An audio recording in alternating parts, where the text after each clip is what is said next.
Anyway, we're moving along. We're going to start with this. And I had mentioned America Ferrara. She is on this list. Time magazine has released its annual list of the most influential people in the world. Artists, leaders, innovators, and more across media, business, culture, and politics.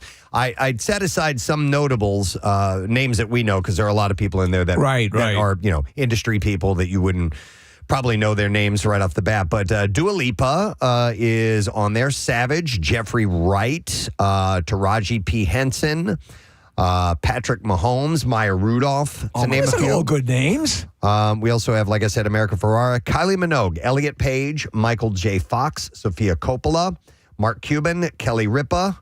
Yeah, and Tory Burch. Local gal. Kathy. So Taraji is going to host Time 100, the most influential people on ABC, coming up May 12th. The broadcaster is going to cover the Time 100 Gala set for April 15th, which is, that's already come and gone. April 15th? Maybe it's Must for have been next great. year. Which is part of the annual ranking celebration. Michael J. Fox is set to receive the Time Impact Award at the event. And Dua Lipa will reportedly perform, and members of the Time 100 will make a special appearance. They must have already done that, because I've got some info following about Michael J. Fox. Maybe they have it prior to announcing it? I don't know. That's a good question. Wouldn't that leak out, though? It was like a big announcement. Maybe like it's supposed to be yesterday. May 15th. I think this might it's probably May 15th. Okay. Yeah. Okay. I talked to Jackie Bam Bam last night. You had mentioned Patrick Mahomes. I wish I could remember how he said Mahomes' last name last night. Dude, I didn't know what he was saying. And he had said it was like Mahomes or like oh my God. Bam Bam, if you could leave me a voice memo right now of you saying the Chiefs quarterback's last name. Was it like Mahomes or something like that? It was worse than that. Okay. I think he might have switched the H and the M. It might have been Hamomes or something. Hamomes. That I could see. But yes. Go ahead. No, please. Well, Ryan Reynolds is honoring Michael J. Fox. He wrote a moving passage about the impact that Fox has had on his own family and others for this particular honor for Time Magazine. He wrote that he knows Fox pretty damn well. Added, he's funny, he's warm, he's handsome, and intensely smart. And then he says he also falls a lot. He said not just because he has Parkinson's. He falls a lot because he's unafraid to fly. And went on to write that throughout their 17-year friendship, he's watched Fox raise the bar for purpose and passion. Of course, he was diagnosed with young onset Parkinson's in 1991. He was only 29. And in 2000, he launched the Michael J. Fox Foundation for Parkinson's Research. And this week, Reynolds wrote that Fox helped his late father, James Reynolds, who had lived with Parkinson's for nearly 20 years, he said, and millions of others feel less alone. James Reynolds died in 2015. Wow. Describing Michael as a movie star who, quote, shaped the lives of people all over the planet with a uniquely electric wit and self-aware charm. He also shared that after recently watching Back to the Future with his 8-year-old daughter, he said it's since become her favorite movie. And he said, I know how lucky I am to call Mike a friend, adding that his daughter still has, quote, no idea that her dad knows Marty McFly. And he said, I don't need to teach my daughter the level of compassion Mike has mastered or teach her the stories to tell stories the way Mike tells stories. I need to teach her that it's okay to fall a lot. It's the absolute best way to know that you are flying. So I thought that was a really nice, That's wonderful. really nice tribute to him. This is a cool story you guys will see later on the news, I'm sure. Mariska Hargitay doesn't just play a detective on TV. She's helping others in real life as well. The star of Law & Order Special Victims Unit was filming an episode of the show in New York City last week when a little girl approached her for help, thinking that Hargitay was a real police officer. Isn't that wild? Yeah. Yeah, they have they caught video of it. Yep. So she was shooting one of the final episodes of the series' 25th season on April 10th when the child came up to her, mistaking her for an actual officer because her character was wearing a badge. And according to a witness, the little girl became separated from her mom in the Ann Loftus playground in Fort Tyrion Park and asked Hargitay for help. She agreed, and production was stopped for 20 minutes in order to console the girl, find the mother, and reunite them. And it turns out the child was totally oblivious to the crew filming and to Ice-T, who was apparently in the scene with her as well. Just locked on her. But those decades of playing an NYPD cop paid off. The kid could sense that it was an adult who could help, and she was safely back with her mom, and the cast and crew got back to She work. arrested the mom for abandonment. Hollywood producer Carol Bohm is catching some flack after cutting down Sydney Sweeney. The producer apparently spoke in front of an audience following a screening of her 1988 film Dead Ringers and said, as far as she's concerned, Sweeney, quote, can't act and isn't pretty. Wow. I mean, come on. Now, I don't know what the full context was. I just have those little snippets of what she said. But people online ripped her a new a-hole for her comments. And so have people who have worked with Sweeney. A rep for the actress hit back saying, how sad that a woman in the position to share her expertise and experience chooses instead to attack another woman. So listen, Sydney Sweeney's a knockout, but I've seen her in a couple of things. She can act. She's good. She's good in White Lotus. She's good in Euphoria. I mean, she's a good actress. She is a good actress, and she's also producing stuff. The horror movie she just produced apparently is really solid. Carol ultimately decided to try and walk back the comments. She spoke with TMZ and shared that she doesn't usually take shots at others and wishes she hadn't gone after Sweeney, by the way. Kate Beckinsale has been worrying fans after posting and then deleting photos of her in the hospital starting last month. Until now, she's been quiet about what the health issues are. But she's given a hint now. She posted several photos and a video on Instagram showing that she's out of the hospital, but it's what she's wearing that offered a clue. She is in a T-shirt that reads Tummy Troubles Survivor.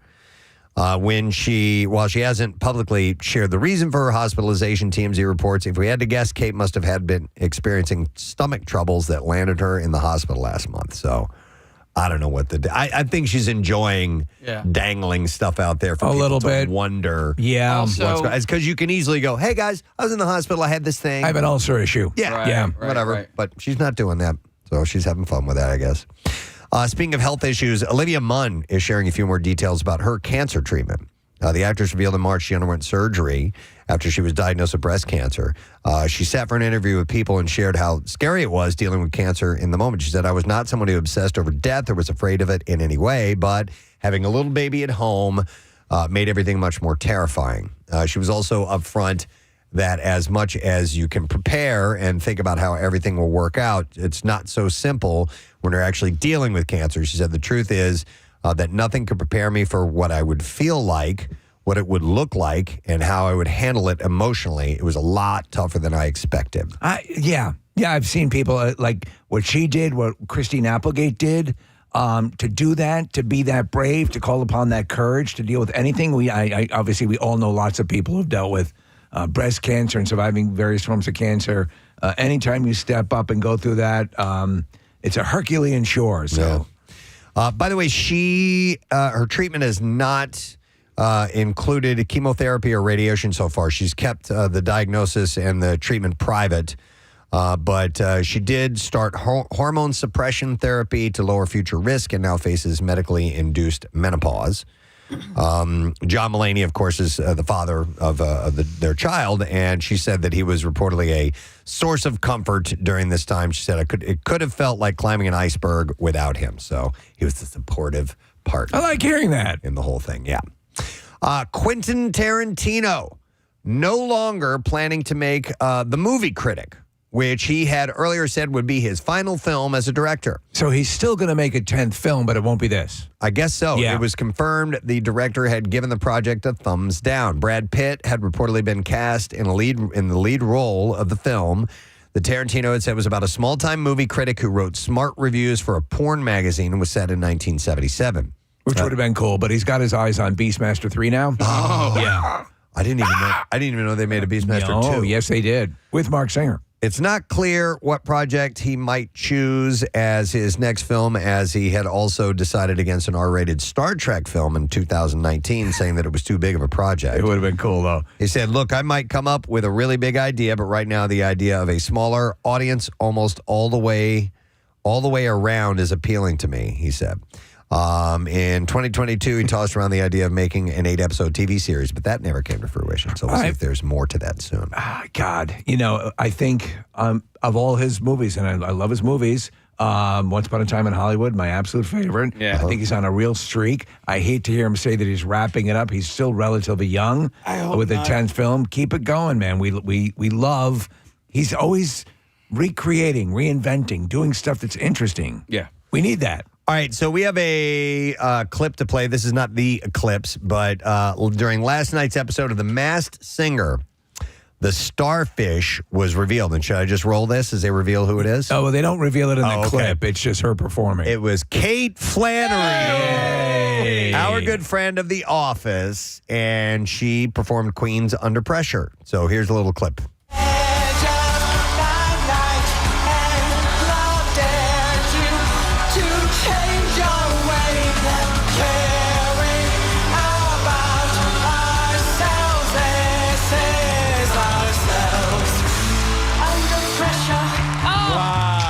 All right. Yeah, Good so for she's Kate. done Dancing with the Stars, Masked Singer. Yeah. So good for her. It's a dumb show, but good for her. I guess it's doing okay. It's got an audience. Yeah. It is a dumb show. It absolutely is. What season are they in right now? Like ninth. Yeah. It's at least the third, right? Yeah, it's been on for a more little than while. that, yeah. More than that. She and Ken Jeong are really good friends, and she texted me last night to see if we had time to chat with her this week, and if we can find time, we'll obviously always talk to her. Absolutely. All right, so have you guys ever noticed sometimes a movie trailer will show a scene that does not end up in the finished project? Yeah. Constantly. Two Ana de Armas fans noticed one. Peter Rosa and Connor Wolf were excited to see the actress on the big screen after seeing the trailer for the 2019 film Yesterday. There's a scene where he's on with James Corden. Right. You remember that from the movie? yes. And apparently there was a scene with Ana de Armas, who is also a guest being paneled at Yes. that time. She's not the host? And no, she's not the he host. sings a song to her, right? Yeah, something along those lines. And what? I think that it's a separate scene where she's a host of, and he sings to her, because I've seen it show up in my social media feed. Maybe I'm wrong. But anyway, they cut her out of the film. Once they watched the film and realized that de Armas scenes had been cut, they sued Universal in 2022, alleging that they were each cheated out of $3.99. Yeah. A federal judge initially sided with them, finding that movie trailers are not immune from false advertising claims. But as the case dragged on, the men ended up responsible for $126,705 in Universal legal fees. Friday, the case was mercifully settled, though no details have been made public about it. So, Yeah, I'm wrong. okay. Let's see what else we have here for you. We're almost out of time, so let me go to, I know I had a couple more things I wanted to mention. Steve, yep, I thought about you when I saw this morning. Hallmark Channel favorites. Yes. Lacey Chabert and Christopher Palaha. I guess that's how you say his name.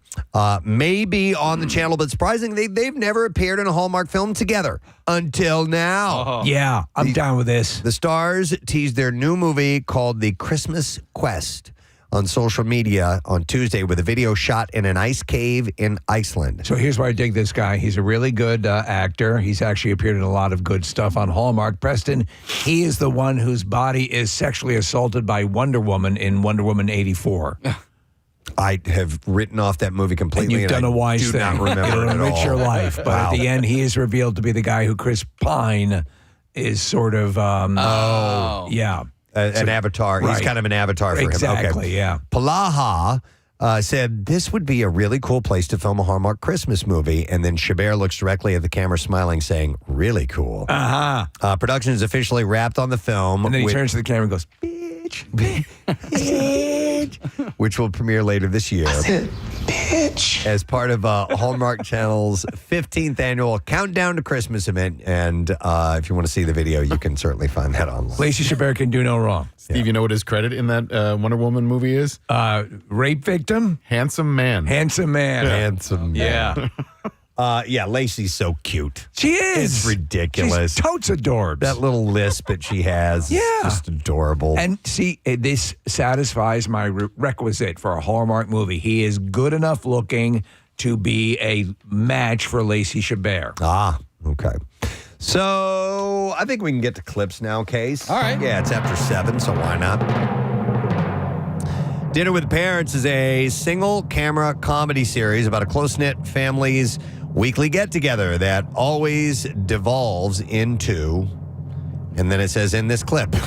It devolves into this clip. It devolves into, in this clip, Michaela Watkins talks about the acting versus the improv on the set. Here we go. It was scenes I wasn't in, and I'm laughing and I'm thinking, I don't remember that on the page. So maybe that was improvised, but it's so natural. So it had to be improvised. But every once in a while, like the script is so very, very natural and fun that things feel like a throwaway, like it would be improvised, but it wasn't. So it's hard to know exactly which things were and which things weren't unless you were there. I don't think I want to see it.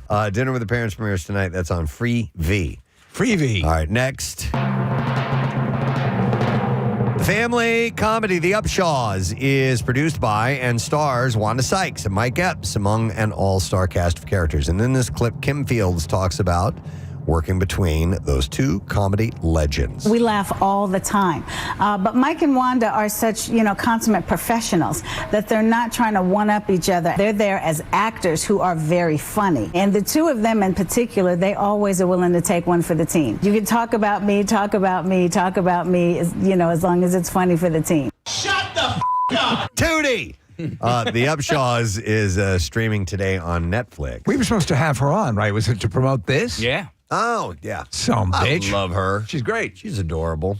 It's like Lacey Chabert. She's just a cutie. Go and put them in a big old Easter basket. All right, that is the last bit of entertainment news that we have for you this morning. A few things going on today. Good Money It, of course. We are roughly an hour away from your chance at winning $1,000, so we hope that you will certainly hang out for that. And a guest today, Oscar Bude is going to be Budehane is going to be joining us. He is the Phillies Spanish radio broadcaster known for his energetic calls.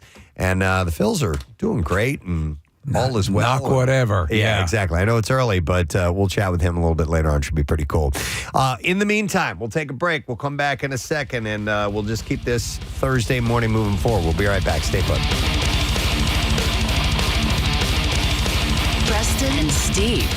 He's more traffic on 93.3 WMMR. All right, thank you, Kathy. Interesting story about Jason Kelce. He lost his Super Bowl ring in a pool of chili.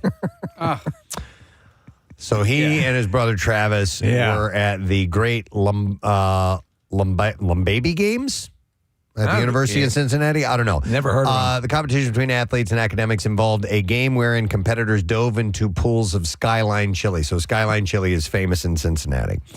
Unfortunately for Jason, contestants weren't the only ones taking a dip in the chili, and Kelce said he lost his ring in one of the pools of chili. His Super Bowl ring. So they find it? Gone. No. It's gone? Yeah, No. Gone. In fact, I guess he's explored or has filed an insurance claim on it. Can he get another one? I assume they can. Yeah, I assume they have a sort of safety net. How can they not find it? I know. I don't know. Like, wouldn't you it's just a huge ring.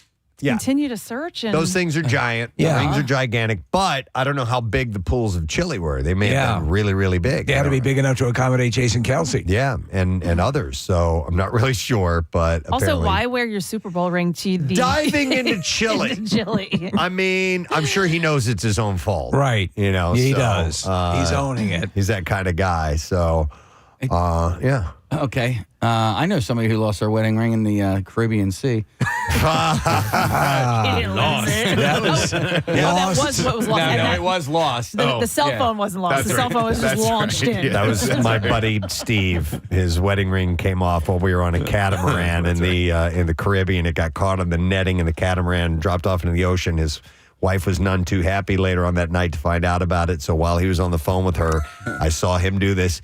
He threw his cell phone into the ocean. It was awesome. From your room, right? Our room was was on top of a cliff into the ocean. I mean, he was a baseball pitcher, right? He was. Yeah. He did a little sidearm, boom, and it just went flying way out into the ocean. Yeah, that was. I was glad I was there to witness it. It's one of those things I didn't see in the article, Preston. I don't know if, how quickly after did he realize it had been missing. Right. If you would think you'd notice that immediately, right? It's like having a doorknob on your finger. When this 5-pound thing on your finger is missing, you would think, all right, everybody stop, move. And those things are what? I don't know, $50,000 or something stupid like that. Yeah, They're crazy. really expensive. So, yeah, either that or somebody found it and they're holding on to hanging it. on to it. Or they really wanted the chili. That's possible too, because the Skyline chili's pretty good. It's not great, but it's good. It's good enough to bathe in. Apparently, this was, they're not 100% sure it was the actual Super Bowl ring, because on the podcast, they talk about Travis and JC. They talk about they had socks filled with Super Bowl rings. One of them was the real one, because he used to keep his Super Bowl ring in a sock at his house. So he says, I legitimately lost my Super Bowl ring in this event. They could not find it. We have still yet to find it. All of this stuff has now been thrown away. So I think we can safely assume that my Super Bowl ring is now in a landfill someplace in the Cincinnati tri-state area. I didn't think that would happen. He noted that he has already started the process of getting a new ring to replace the chili-covered one. Whether the insurance company actually covers the loss is another story. He said, we've already put the insurance claim in, which the insurance company, he says, might have some things to say about whether they're going to cover that or not. So it sounds like it's the real one to me, according to this. A bunch of rings were in the sock, and that sock was in the pool of chili. What? Because he used to keep his Super Bowl ring in a sock in his house. Yeah, so they made a contest out of it, Jason and Travis. I still don't quite understand. Interesting. All right. Well, bottom line is, dude lost his Super Bowl ring, and he is going to have to. He's going to have to face the. We talked about that. People are doing things, and then so that's why I don't wear jewelry. I don't like it. When it catches on things, I've gone back to wearing my Apple Watch, periodically now. But I don't like. I find that stuff just gets knocked and dinged, and it's annoying. But I know people who wear stuff that lose their jewelry, lose stuff like this all the time. I had you had mentioned the Apple Watch. I was so mad because I was at my nail salon getting my nails did. It's okay, man. It's not a big tub of chili, but it'll do. The owner, I guess, somehow caught wind of what I do for a living, so they were having technical issues with their TVs and sound systems. So she asked me to go take a look at their sound system. Because you're on the radio. In the control room, right? Yeah. So I'm working on this thing, and I got my hand underneath trying the receiver or whatever it was, and it just so happened that I caught my watch band on something, a screw, a nail, or whatever, and it undid my watch, and my watch fell off of my wrist. And now my wrist was maybe about 18 inches off the ground, but it fell in such a perfect way that shattered. Here I am just trying to help these people, and now I'm out I'm taking this. I'm taking this stereo. Yeah. Here's my bill for my Apple Watch. Yeah. So what I was going to say, and that's a different story, Casey. But Steve, like you say, I don't want to wear my jewelry because I don't, whatever. But you don't wear expensive stuff like that. He should not have been wearing a ring to a chili wrestling contest or whatever the hell it was. Do you know what I mean? I have nice pieces of jewelry. I'm not wearing them. You take them off when you wrestle in chili. Seriously, if I'm going, but when if you're going to go to a wedding or you're going to go to some event where you're dressed then yes, put it on. Do you have rolling? That's not an everyday thing. You don't wear pieces like that every day. But you know because you come from the jewelry industry. Well, and I also come from the Super Bowl industry. Right. So. Yeah. No, but he's there because he's a Super Bowl champion. You know what I mean? So it doesn't matter. Okay. No, it does not matter. Yeah, so people were trying to, so we're getting more clarification on this. People were trying to find it. They buried these rings in the chili, inside socks, and people were trying to go in and find the real one, which is a dumb thing to agree to do with your Super Bowl ring. And I'm sure that Jason realizes that in hindsight now. I would never submit to that. No. I mean, come on. That's but nonetheless he did. So, but I saw this thing that kind of ties in loosely to something like this. It's about lost items. So Uber has released the strangest things left by passengers in their vehicles last year. This stuff's always, a couple of years ago, you had stuff left in taxi cabs. Yeah, this is their 8th annual Lost and Found Index. And so as you would imagine, there's some strange things, but the most forgetful city is Miami. Well, the most common time to forget personal belongings is 9 p.m. to 10 p.m. Yeah, when everyone's lit. January 21st is the most forgetful day of the year in Ubers, with the most lost items reported on that day. The most commonly forgotten items are clothing, luggage, headphones, wallets, and phones. And it's 6 Super Bowl rings. Yeah. I told you guys that my brother had... They left it. They were going to Disney, and they left a backpack in the back of their Uber. They realized it probably before the Uber was even out of the parking lot. There's no way to get in touch with your driver. There was cash in this backpack. the cash was gone when eventually when it showed up. The only thing that remained there were some gift cards in there for Disney. Dude, I'm talking like $700-800 gone out of the backpack. So when in that scenario, whether it be Lyft or Uber, and you've left something in the vehicle and they're now away, say maybe a quarter mile down the road. There's no way to get in it didn't contact occur to with me. Yes. Yeah. Oh, no, you can. No. Can you? Yeah, because you have your Uber driver's numbers. Yes. So I've called before, and actually, weirdly enough, it was when we were in Universal. Jace left his cell phone in an Uber, but the Uber driver was already on his way to another job, so he had to do the job. And then he said, when I have time, I will bring it back to you, which he thankfully did, but I had to pay for the Uber for him to bring it back. Return. Yeah. Interesting. Yeah, Steve, because when your Uber's on the way, they send you a notification, and you can call your driver if you want to, if you're having a hard time finding each other. I've never done maybe that. he was calling the driver, and the driver never got back to him, but... I'm not here. Yeah. So I actually, here, I'll share a story of this. And for me personally, when I took a radio station trip to Whistler, Canada, I was going to propose to Rochelle. Yes. And so I had the engagement ring in a very small little briefcase, little work briefcase that I had. And we had taken a bus from Vancouver to Whistler, and it was probably, I don't know, a couple-hour drive. Quick question. Was this briefcase filled with chili? No, there was no chili involved. All right. I know this is a ring, but there's no chili involved. Yeah. And I had the engagement ring in there. I left it on the bus. Oh. Wow. And we get we have our luggage. Everybody's out. I'm coordinating because we had all these listeners with us, and I had to make sure that it was coordinating everything.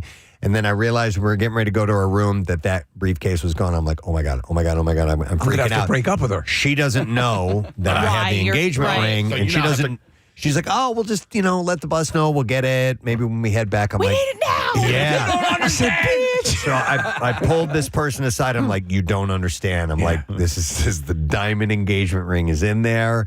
And so they ended up getting, I guess another tour was going to be coming back up, and they got it to me later that day. good. You must have been sweating. I was freaking bullets. out. Absolutely. You have to cover your behavior at that point, too, because you don't want to act like a total idiot, even though you know what's going on, because you don't want her to know what's going on. And as if you're not nervous enough. Right. Yeah, Oh my yeah. God. I couldn't tip my You seem hand. distracted. No. Wow. So some of the more odd things that are left in Ubers over the past year have been a toupee, Yes. I'm sure that happens all the time. 2 containers with spiders in them, a jar of oysters, a small rat skeleton prop. Sounds like supplies for Keenan's. Yeah. Somebody left a fake ass in one of their Ubers. Sometimes people travel with a backup ass. Yeah. A paternity test, WWE Championship belt. Now, this one I don't understand. A Jeep Liberty engine. What? Right. How is that even possible? Yeah. And a live pet turtle that somebody had left in the Remember this? Uber. Was it an Uber or a Lyft where a concert violinist had left like a Stradivarius? Mm-hmm. I mean, you just want to die. Yeah, absolutely. So we have Brian, who is a driver and can explain the lost item policy that they have there. Brian, morning, bud. Sexy Chewbacca here. Sexy Chewbacca. Sexy Chewbacca. Cool. What's up, bud? Hey, how's it going? Good, man. All right, so you drive for Uber and Lyft? Yeah, as a side job. All right, and what's the story on the lost stuff policy? Basically, they contact Lyft or Uber, and they'll contact us with a masked phone number to contact them with, and they could describe what it is, or we could take a picture, or if we find something, we could take a picture and send it out to who we think lost it. Okay.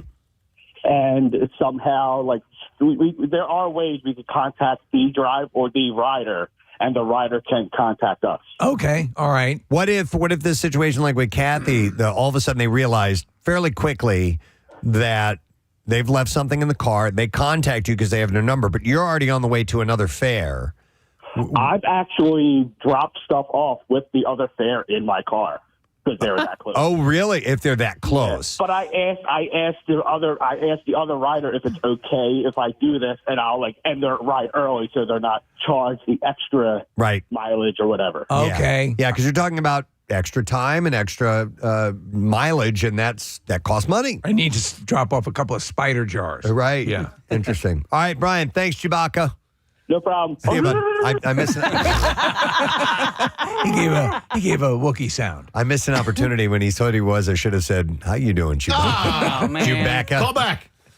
Here's a text that says, I picked up a guy from the Philadelphia airport, took him to Souderton. He got out of the car, started driving, and I heard something roll around in the back seat. It was a 2-foot-long, 4-inch thick dildo called the Great American Challenge. Oh, my God. The Great American. God bless America. Wow. Let's see. We'll go to Vanessa. Hi there, Vanessa. Hey, bitches. Hey, what? What's up, Vanessa? So I used to Uber in Atlantic City. Oh, my God. And let me tell you, people would get wasted, and they would leave casino chips in the back of the car. Oh, casino chips, Wow. which are obviously cash. I couldn't get in touch with them after they got out of the car. So, oops, I got to keep them. So wait a second. Again, so you are a driver, and you drop them off their casino chips in the back. Since even though. Do you? Is it common to give your number, as these guys have been saying, to potential fares so that they can contact you when you're picking them up? Couldn't you have called them back? I didn't have I didn't give them my number, and because that'd be weird. But I didn't have their information, and even if I did, they were wasted. Okay. And that's why I didn't feel so bad. Okay. Vanessa, you ever find any black chips in there? Yeah. One. Ooh. What are they worth? 100. Yeah. 100. It was always exciting. Yeah, totally. Dude, Wow. that is actually that's a big plus. Thanks, Vanessa. Drunken gamblers. Totally. All right, let's go to Bill. Bill, morning, bud.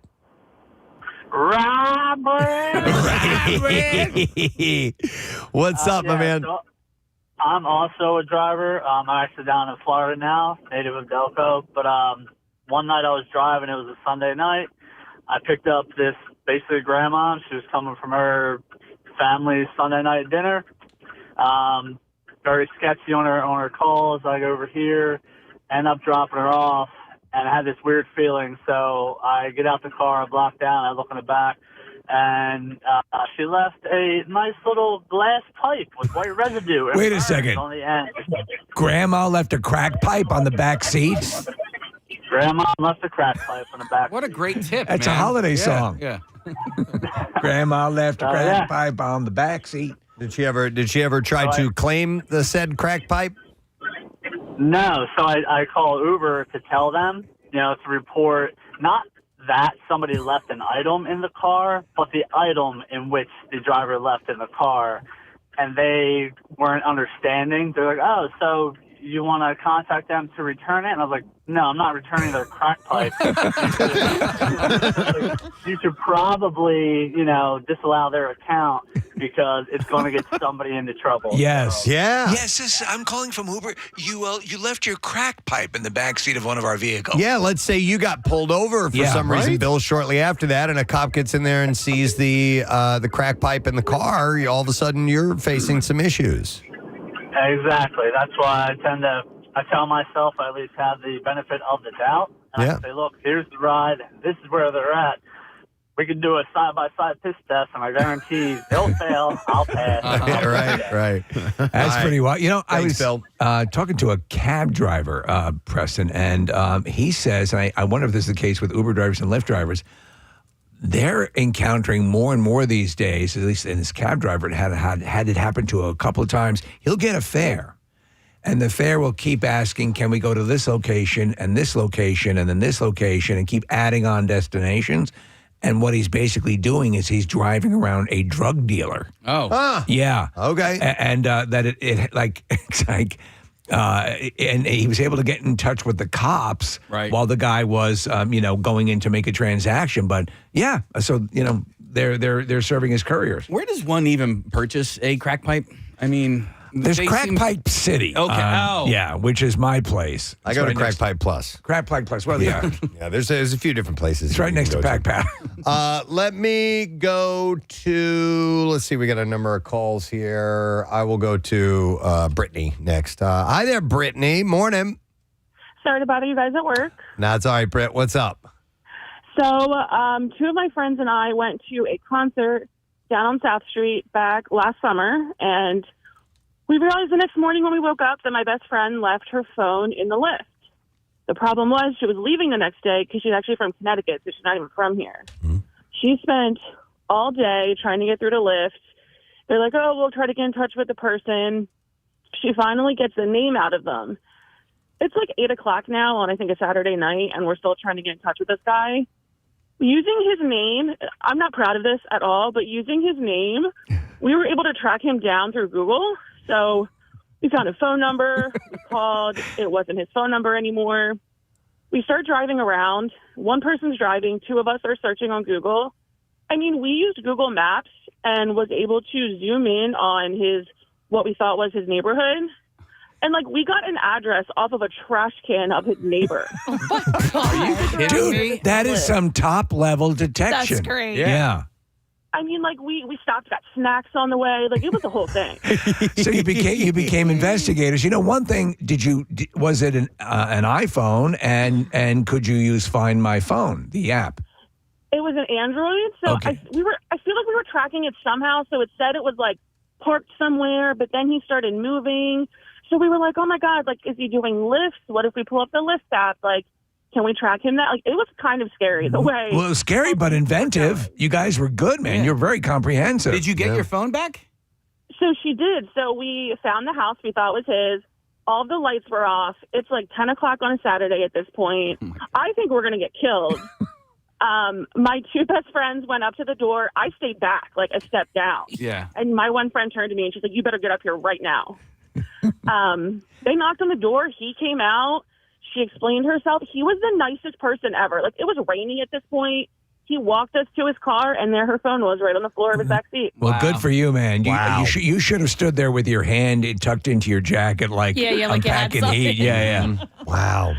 And they still, this was almost a year ago, and they'll still bring up, remember that time when you almost let us die? No, man, I completely get it. You lose your phone and you start to panic. Good work, Brittany. Thanks. Yeah, that's very inventive using the Google stuff. There are times when I think that I'd be a good detective. Yeah. And then I'll lose something in my own home and can't find it. Uh-huh. And I can't even retrace my own steps. And I'm like, no. You walk into a room and you forgot why you walked there in the first place. You're like, okay, maybe not. Yeah, maybe not. Wait, this isn't my house. Yeah. Let's go to Matt next. Hi, Matt. You're on the air, buddy. Good morning. Good morning to see you, Matt. What's going on? So I work at Eastern State Penitentiary, the haunted house right over for Halloween night. Yes, yeah. Terror behind the walls. One of the cool things guests are able to do when they come through is to opt in whether or not to get touched, pulled away from the rest of their group, thrown in one-on-one things. And they wear a glow necklace to symbolize it that we call their soul. Yeah. So if a guest gets too scared, they'll pop it off, throw their soul in the ground, and we'll collect their soul. And we didn't really have a way of getting rid of them, so we wanted just keeping them in a trash bag all year long and collecting them from the entire season. So towards the end, our assistant manager decided to turn them into a giant gear to match the symbol for our zone for our wrap party. Right.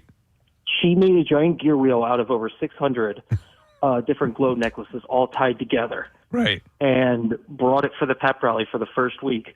Left it in the Uber, noticed a minute later. After about 45 minutes of trying to get a hold of the Uber driver, he said, oh, I think I got rid of that, and hung up on her. I think I got rid of that? He threw it away? I got rid of it, and it was about 3 feet tall. Oh. I think it seems like something you would assume someone wanted, right? It was literally glowing. It was so glowing from the glow necklace. And that's kind of a dick move. Totally. Wow. Did you guys complain about the driver or anything? I think they tried. I think they had trouble trying to explain what it was. Right. You should have just actually stolen his soul to get back at Yeah. him. All right. Thanks, Matt. Appreciate it, bud. Yeah. So, question. Yes. Do we have a lost and found here? At work? Yeah. I don't know. I wouldn't think so. I would assume Tony would be the one who would probably, it would end up with Tony. I think most people, she's the nexus. Or for sale at shows. Lost and founds can be kind of fun to go through if you happen to have that at your place of business. I know that golf courses definitely have it because I've lost things at golf courses and people leave things out regularly, so they have lost and founds. To that point, it's always on your word basis. If you show up at a business and say, I lost something when I was in here, can I see your lost and found? Yeah. What is the protocol for validating that you were, in fact, the owner of something you might take out of a random lost and found? Well, I know sometimes, like if it's something of value, you have to describe it. At least at my swim club, if it's something of value, you have to describe it. They don't just go and get you the box. Hey, and what would be the harm in going to every business you can think of and just describing something? And no, we don't have. What are the odds? Damn it! It's a watch. It's a brooch. Yeah. It's a diamond encrusted brooch. It's a diamond necklace. Yeah, exactly. No, we don't have that. And eventually, you're going to find something. It's a diamond ring. It's a Rolex. My brother used to work at, used to work at Sesame Place, and he found a diamond ring in the lazy river, and he did not turn it into their lost and found because he was like, I know what happens at that lost and found, and he didn't turn it in. And he said, if somebody calls and is missing a diamond ring, you can give them my cell phone number. And sure enough, they did. They drove down. They were from New York. They drove down, got the ring, and they brought him a watch. They were like, thank you so much. That's cool. Here's a gift for you. Yeah, So it was her engagement ring. Like, it was a huge diamond. So Cookie Monster ends up with a diamond earring. Right. Preston, you had that story a few months ago about that place, Unclaimed Baggage in Alabama, and it's all the stuff that's been lost in airports over the years. And there's an entire store dedicated to those things where you can go down and buy them. So the word is that you can't trust the lost and found at these places, Kathy? Listen, I don't know, but he just that's not what I'm saying. He just You're saying that it is a shady operation, Sesame Place? Well, listen, No, he knew he could trust himself, and that was it. And so the same thing happened. I was at Lankenau Hospital, and I found a woman's purse. I mean, she was carrying it. But but I found it, and I was like, okay. And there was a few bucks in there. And I was like, using this. I'm the only one I can trust with this money. And so her that address, scene from Animal House pops up with the don't do it. No, it is pretty funny because I had her ID, so I knew where she lived. I went to her apartment. It turns out she didn't live there anymore. She might be in a coma. This dude. She doesn't need this, and I want a swim spa. But then I ran into a police officer who actually listens to the show. And I found out where she does live now, which was in a totally other town. So I was near Lankenau. I ended up taking it to her apartment right near Swarthmore College. But what was funny is on the way there, I was picking up a pizza, and it was a cash-only business. Did you use some of the money? I used some of the money in her wallet, and I bought my pizza with it. And then I went to an ATM, and I replaced the money that I took. Wait, I don't want to. Wait a second. It's hilarious. I don't want to show up looking like a slob. Let me use some of these credit cards to get some clothing. These are just as good. These are IOUs. Yeah. No. But I want to save that one. I took a 20 out of her wallet, and I put a 20 back in her wallet. That one's a car. Yeah. But I did do that. And Kath, it was the same thing. I'm like, I'm the only one I know I can trust with this. Right? You're right. That's what my brother said. He said, this woman is going to be looking for this ring. This isn't something that someone's not coming back for. I want to make sure she gets it. And what kind of watch did they get him? Like a Swatch or like something expensive? No, it was like at the time he was like, I don't even think he was 21. Right. So yes, it was a very nice watch for somebody that was under 20. It was a Rolex. So they bought it on the street. Rolex. I want to go. Speaking of rings, real quick. Chris has been on hold for a long time. Let me go to him. Hi, Chris. Good morning. Good morning. Good morning, guys. Hey, Casey, what were Michael Jackson's pronouns? He. Nice. All right, what's up, Chris? So on my honeymoon, we went to a beach, and we wanted to take some cute pictures and stuff. So we drew a heart in the sand and put our rings in the middle of it. Oh, no. And sure enough, we're standing back taking a picture, and sure enough, a wave comes. Oh. Dude.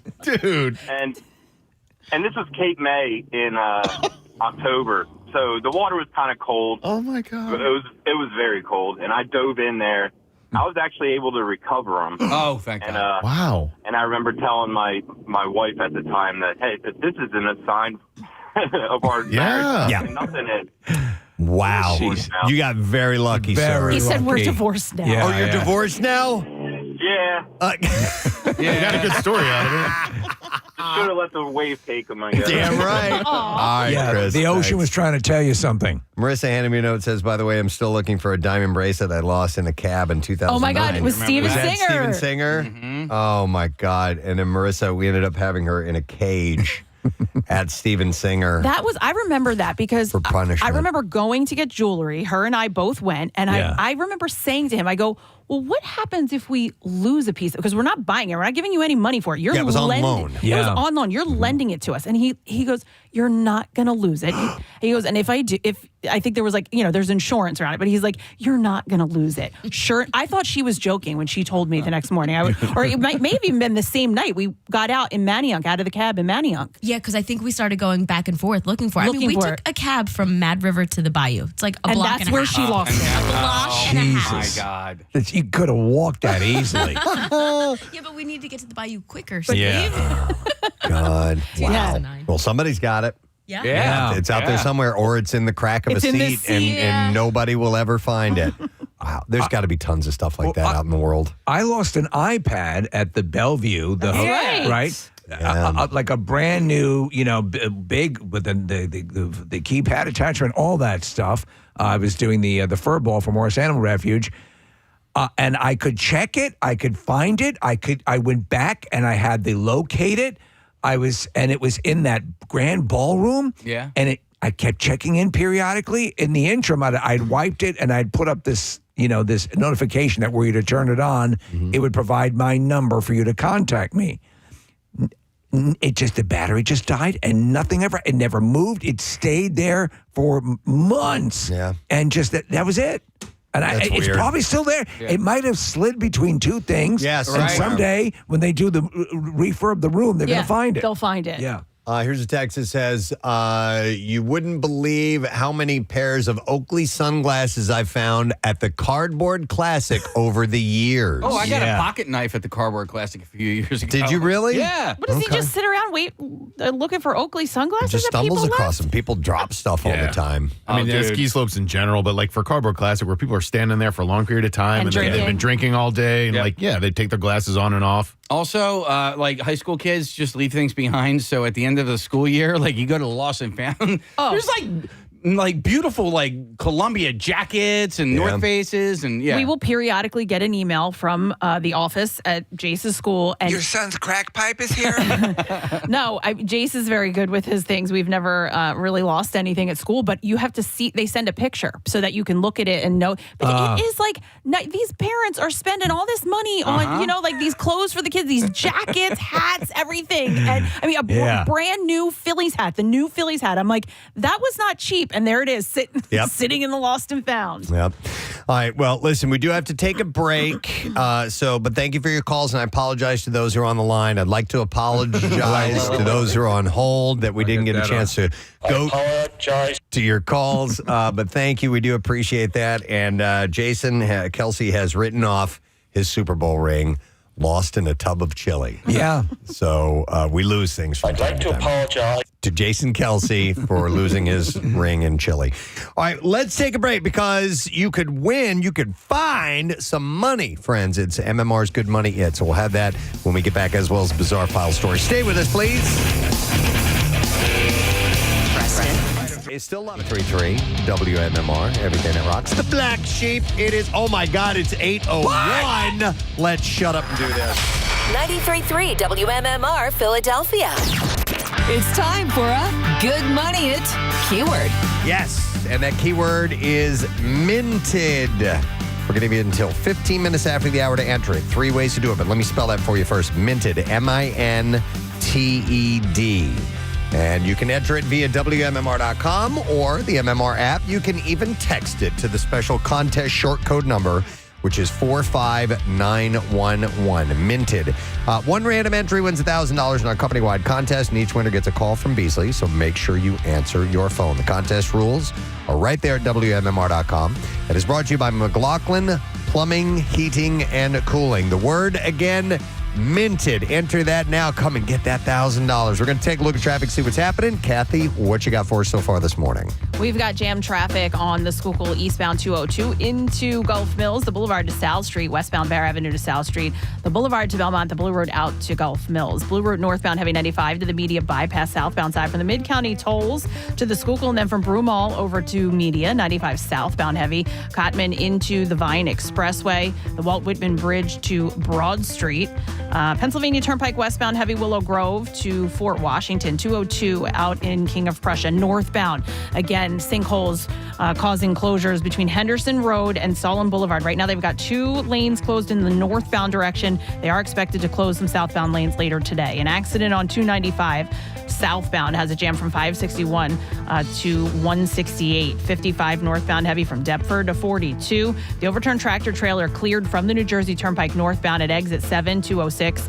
But traffic is still jammed there. But the earlier truck fire, the right lane still closed northbound on the New Jersey Turnpike at exit 7A. This traffic report brought to you by Whole Foods Market. Shop your favorite brands at Whole Foods Market. Save 30% on all Siesta products with Prime through April 23rd while supplies last. Shop in store or online. Terms apply. And that's your traffic on 93.3 WMMR. Quickly, before we do the bizarre file, I just got this text that says, hey guys, this is Big Hay. I was wondering if you could help me. I'm from Sellersville, and I lost my favorite 2-foot-long Great American Challenge dildo in an Uber. Oh, no. All right, if somebody can keep an eye out for that, Yeah. we'd appreciate it, and you can let us know. All right, let's do the B5. WMMR presents Preston and Steve's Bizarre File. Brought to you by Natural Lawn of America. Natural Lawn has been creating green lawns quickly, more naturally, and with fewer weeds since 1987. You can get free seeding every year. Call 800-FREE-SEED now.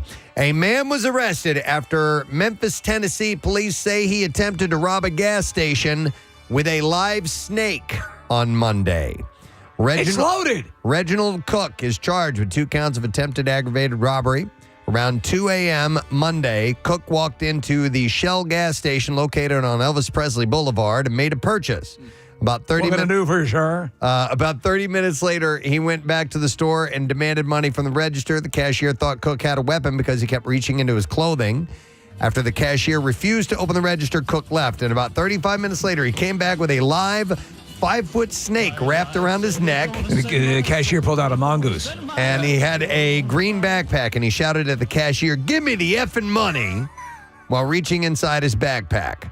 Well, the cashier called 911 and pulled out his own gun. It's very biblical, isn't it? No money was taken and no one was injured. Yes. Turns it into a stab. Yep. So the police took Cook into custody. They found in his backpack a railroad spike and a rock. Yes. They also took possession of the snake. The store owner said Cook's family came by the store. I'm setting up a museum for morons. His family came by Tuesday and apologized. And they said that they also... I'd like to apologize. They also offered to pay for any damages, which was nice. That's of the nice. family. Yeah. The wife of Harvard Medical School's disgraced former morgue manager pleaded guilty Friday to interstate transport of stolen goods, which included hands, feet, and other body parts stolen from the institution's morgue. Federal prosecutors brought... It's like a make-your-own-body kit. Conspiracy and interstate transport of stolen goods charges in 2023 against Denise Lodge, her husband Cedric Lodge, who managed the morgue until Harvard fired him last year, and 5 other people for their alleged involvement in buying and selling human remains taken from both Harvard's morgue and a mortuary in Arkansas. I'd like to say that I'm guilty, but with an explanation. Online buyers of the body parts sent payments to PayPal account that Denise Lodge apparently managed. Wow. Some of the memos described, and you're going to love this, Steve, the various sales included head number 7. Yeah. And another one said brain. Oh, my God. Another co-conspirator. I'm placed an order a month ago and it hasn't arrived. Jeremy Pauley has already pleaded guilty. Cedric Lodge has pleaded not guilty, and his trial is set for August. The families of the people whose cadavers Lodge allegedly dismembered and sold filed a lawsuit against Harvard last year, claiming the university did not ensure proper care of the relatives' donated remains, but a Massachusetts judge ruled in February that Harvard was not liable for the stolen corpses. Stories you've had over the past couple of years, are you getting the notion that there's a little bit of a body part black market? Yeah, there's something going on for Yeah. sure. An elderly Ohio man, this is terrible. We were talking about Uber drivers earlier. An elderly Ohio man who authorities say fatally shot an Uber driver who he thought was trying to rob him after scam phone calls deceived them both, has been indicted on a murder charge. So this is... It's a weird-ass story. It's confusing, but the bottom line is this guy shouldn't have shot this person. William Brock, who is 81, also faces counts of kidnapping. The shooting occurred in March at Brock's home in South Charleston. Officers responded after Brock had called 911 and said that he had shot someone who was trying to rob him. Brock had received scam calls from someone pretending to be an officer from a local court who eventually began making threats and demanding money.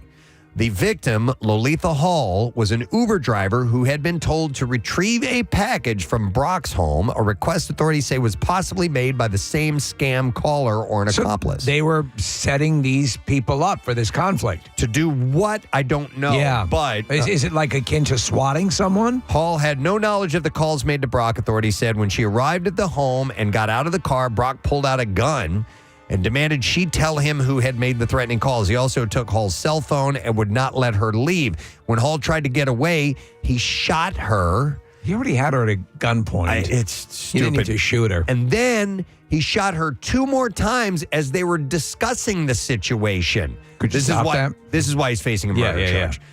Brock somehow sustained a minor head injury during the confrontation, and he called 911 shortly after he fired the third shot. Hall was taken to the hospital, but later died from her wounds. Brock initially was charged with murder because authorities said that Hall did not pose an active threat when she was shot. In the back of the car, 2-foot dildo. The original scam calls to Brock and Hall remain under investigation. Authorities said it's not clear yet if the calls were placed by the same person. Yeah, I wonder how this will play out in court. All right, here is a totally different type of story. Bonnie Blue and a couple of friends recently made $250,000 on OnlyFans through X-rated exploits in Cancun with an army of eager young men on spring break. Blue went down, so to speak, with the goal of getting down and dirty with 100 spring breakers and pulling in $200,000. Along with co-creator Leilani May, Blue says she hit that number and more, serving 122 happy customers. Look out, McDonald's. And breaking the $250,000 mark. Jesus. my. So Okay. Leilani May is a porn star, is she not? Well, they're both in porn here. Okay. So no, well, there's a few Leilanis in the porn industry. Okay. So, but these are OnlyFans people. Wow. Blue See, says that's not what I'm going to do with my You want to account. just do feed stuff? I just do feed stuff. Kathy's going to just do feed stuff. If you walk away with a $100,000 weekend, you'd be happy. Blue said the boys enjoyed every second of it, and she did as well, and she plans to do it again. Hell, next I'm year. planning to do it. Right? For that kind of money? $250,000. Yeah. Totally I'd worth have it. 100 guys. Go at it. Wow. I'm just going to eat popcorn. I know someone who I don't know if she Did went 100 guys? not 100, but I should be careful. I'm going to make up what kind of team it was. But it was like a full team. Like a sports team. Had sex with an entire team. Not professional. She was Okay. younger. It was probably a college team or something like that. It was a rugby team. I think I know who you're talking about. Is that right? Write the name down. Okay. All right. All right. One last Write story. the name down and I'll say it out loud on the No, air. the person I'm talking about, you guys don't know. Okay. All right. The one I'm talking about, you do know. Oh, wait. Anyway, an 8-year-old. If they say my name on air, I'll freak out. An 8-year-old was found driving a car in downtown St. Louis on Monday while her mother slept in the back seat with a younger child. This is terrible. The child was seen driving in the wrong direction of traffic. Police did not specify the time of day. An 8-year-old told police their mother could no longer drive and instructed them to take over. The mother was found unconscious in the back of the vehicle, along with a 3-year-old who was not secured in the car seat. Was it a drug situation? They didn't say, but the police took the mother into custody. She also is charged with 2 counts of first-degree endangering the welfare of a child, and neither police nor prosecutors indicated why she was asleep in the back seat. But yeah, I got to guess that's This is probably why it. you should teach your children to drive the right way. And that's what I have in the bizarre file. And actually, I think it was a lacrosse team, by the way. Okay, so The word for good money it is minted, and you have about 4 minutes left to enter that. So minted, MINTED. Make sure that you do enter that right now. We have a guest who we are going to talk to. He's a family member of WMMR. Bicycle. And he's getting ready to get on his bike this summer for a great cause. He is our good friend, Mr. Marcus in the Darkest. Hey, Marcus. Grandmas and crack pipes. What a morning. I'm saying, bud. Yeah. How you doing, man? Doing great. How are y'all? We're doing wonderful, as always. Good. So with the ACS Bikeathon, it's not till June 2nd, but obviously it's almost a year-round gig for you. You're constantly working on this thing. And so you have events throughout the year to get ready for that. And that's what you're promoting, right? We do. We have Tap Into Spring this Saturday, which is a Team WMMR fundraiser. It is at Brittingham's, and it's a blast. We do a 25, 30, 35-mile ride. Then there's a beef and beer afterwards. And Mark Feynman has put together things like the Wall of Beer, a year of beer, which you can win, which is like beer for a year, 365 bottles. We have, for those who like the brown liquors, the whiskeys and bourbons and things like that, we have a really nice raffle package that that's including those. We have great stuff to give away. It's just a fun time. It is a bunch of people riding bikes, drinking beers and hanging out afterwards. And, you know. So if you don't want to ride a bike, you can hang out afterwards. Absolutely. Okay. Absolutely. The ride starts at like 9 a.m. and then the beef and beer starts at noon. Okay. And it's at Brittingham's in Lafayette Hill. And that's this Saturday? That's this Saturday, 420. Oh, yeah. That's the way to do it. Forgot about that. That's Christmas at the household there, right? No. More like Hanukkah. ACS Bikeathon. So Team WMMR, can you have a projection as to how many people are going to be on the team this year? Right now we have 173 riders. We've raised $55K. We had 194 riders last year. But just real quick, when you started, how many did you have? 9. 9. And now how many? 173. And Unreal. we'll get 200 again this year, I think. It's been a great year. If you've signed up as an individual, you can call the ACS and have them move you to Team WMMR. This year, also want to let people know that June 2nd, the ride date, we have a new endpoint, which is Ski Beach at Ventnor. And it's a really nice beach. I went there as a kid in the 80s when we would visit my family in Toms River, so it's a great beach. And again, it'll be another wonderful day. You don't have to start at the Ben Franklin Bridge. You can start at Cherry Hill. You can start at one of the other rest stops. So there's whatever your level of ability, you can find something to do this day. And even if you don't participate, you can donate, right? Absolutely. You can donate. You can volunteer. There's always room for volunteers at the start point, the end point, the rest stops. If you drive a motorcycle, we could use your help as far as sag wagon support. The motorcycle riders ride up and down the route, making sure everybody's okay, keeping us safe. We have the first responders in all the townships who do a wonderful job. The ACS Bikeathon Committee has been working nonstop for the last year to make sure it's a great day, and it's going to be a great day. I'm going to mention Steve Wilson because he is offering up the T-shirts for the team riders this year. He's just the best. Absolutely. Wilson Secret Sauce. Yep. Also, Tammin is our sponsor again, and that's awesome. They do accessibility. So, like, for example, if you have a stroke, you lose movement, you know, your life changes after a stroke.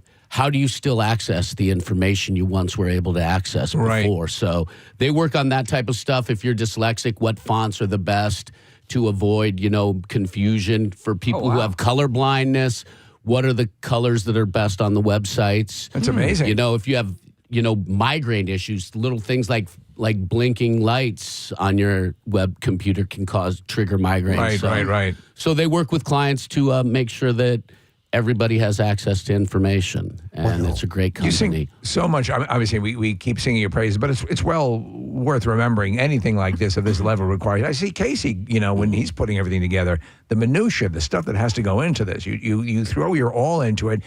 And to Nick's earlier question, you could have scarcely imagined when you first started this that it would become really a prominent part of your life.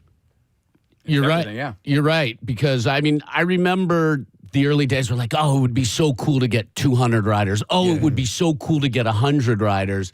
And then you're like, wow, man. Wow. We did it. And wow. It That's feels cool. great. And again, my co-captain, Vince Strasser, has been great in helping make sure everything runs smoothly throughout the year.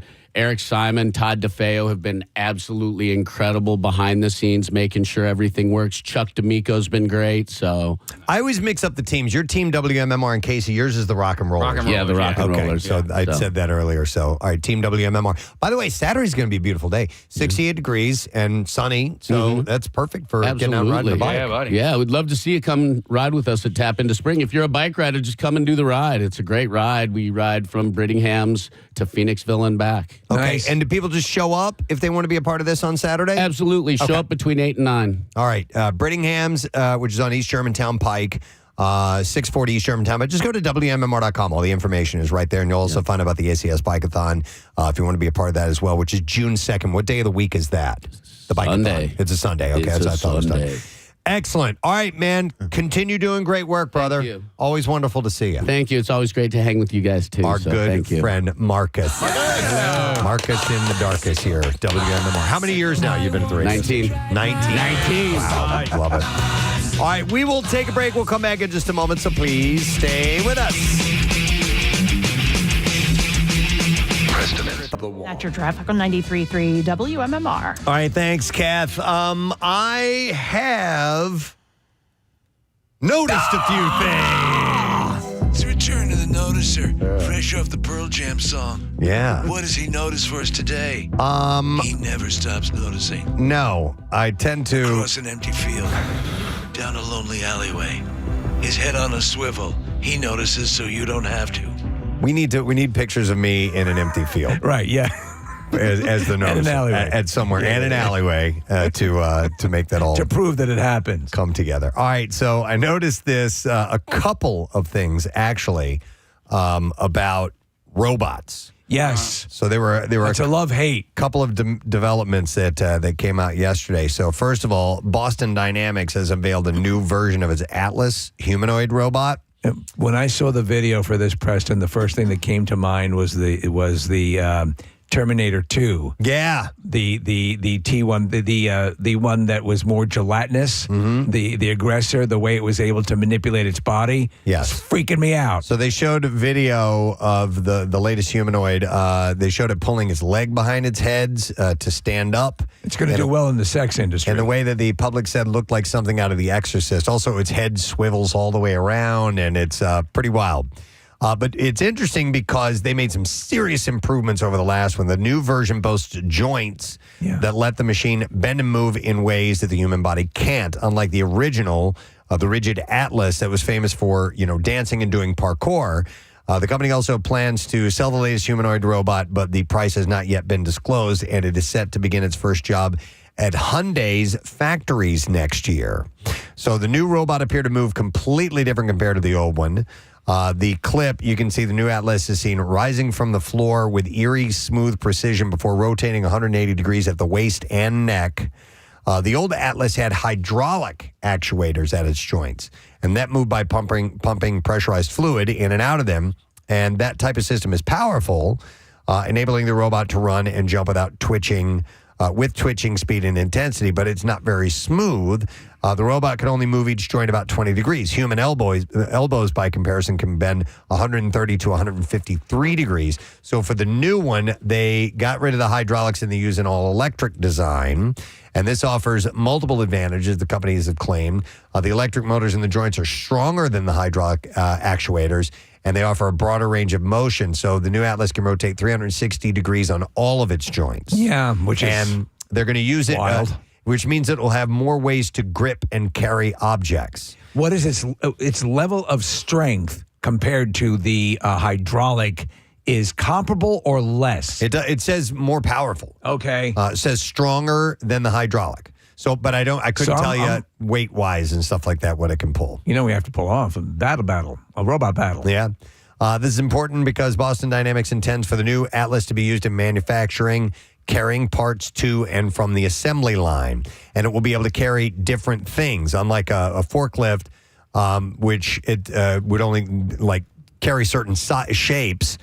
This will be able to carry a bunch of different things. So in many cases, the parts entrusted to Atlas are going to be bulky or they will be unusually shaped. So it's important for the robot's arms to be able to accommodate many different sizes and shapes. Do you know what's pretty amazing is the exoskeletons, the assisted skeletons a la Aliens 2 that Ripley uses, the loaders. Yeah. They've got stuff like that now, which is pretty amazing.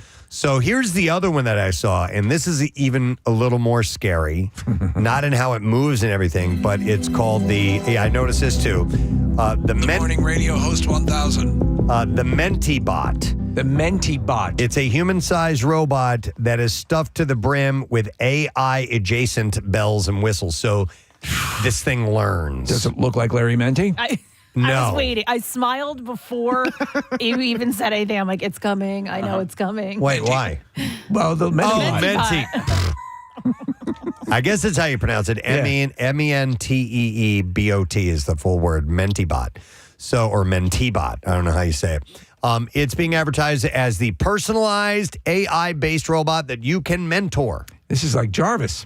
It can run, walk sideways, even turn, all with the same balance and control as a human. The manufacturer Menti Robotics also says that it'll adjust its gait when lifting heavy objects. It should be able to lift those heavy objects with ease due to the fact that it's big. Many of the models also have no head on them. That's a little disconcerting. So there have been other humanoid robots for a while. The Atlas that we mentioned, the Boston Dynamics, Honda's Asimo, the Agility Robotics has been building out its robot assistant Digit as well. But the major difference between those and this one is that the Mentibot has AI algorithms, natural language processing models, and software that unlocks advanced training techniques. So I watched a video of this, and you can literally say, go to that other side of the room, pick up that, and bring it over, and then set it in the kitchen on the counter. And you can speak that plainly. Right. Really? And it will It's do able to process what that. you ask it to do. It doesn't move. It doesn't have the agility of this other Boston Dynamics robot, but you can communicate with it, and it will learn over time. Isn't that wild? Yeah. Well, It's scary, too. Pick up that gun and shoot him. Yeah. Yeah. Or, choke him. Right. Whatever. Yeah, Use your exactly. big robot foot to put it up his ass. Wow. I don't know if this is a coincidence or not, but Larry Menti was just tweeting about AI the other day. Oh. That is too much of a coincidence. The Menti Project. To teach Mentibot a new task, you run a simulated version of the bot through a digital version of the task. The software completes the task over and over until it figures it out, and then the robot should be able to complete that task in the real world. Nick, you just reminded me, I saw an article about the Hurricane Schwarzbots. Yeah. Schwarzbots. The Bowtie 2000? Yeah. That's how they fly, Preston. Yeah. It spins around like a little propeller. Hurricane Schwarzbots.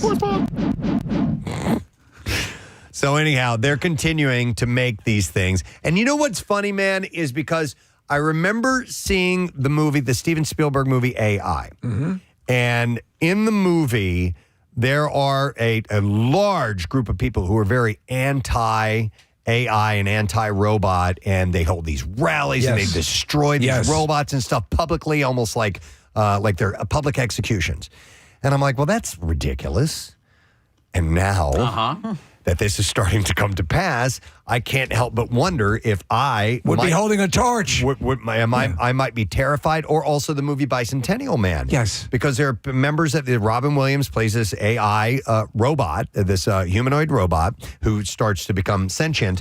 And there are most of the people in that sphere hate these robots, these assistants that they have in their homes. It's the uncanny valley thing. Yeah. And I was like, I couldn't wrap my mind around that concept. I'm like, why not? It's a loving thing. Can't you see? And I'm watching a movie. I'm falling in love with this character. Yeah. But in reality, I can start to see why that might be unsettling to have something like that in your home. But then again, I don't know. Once they start to perfect it, I might find it really cool. I don't know. Look, speculative fiction, science fiction for years has Isaac Asimov's iRobot. So that is the laws of a robot cause no harm through lack of action, harm to come to someone. There was a great Twilight Zone episode where the grandmother was replaced by a robot. The Blade Runner with the replicants. Now they're not robots, but they're close to robots. At what point does something become Data in Star Trek. You remember the episode where they put him on trial? Yeah. Is he a living entity? He seems to possess. And what is concretely?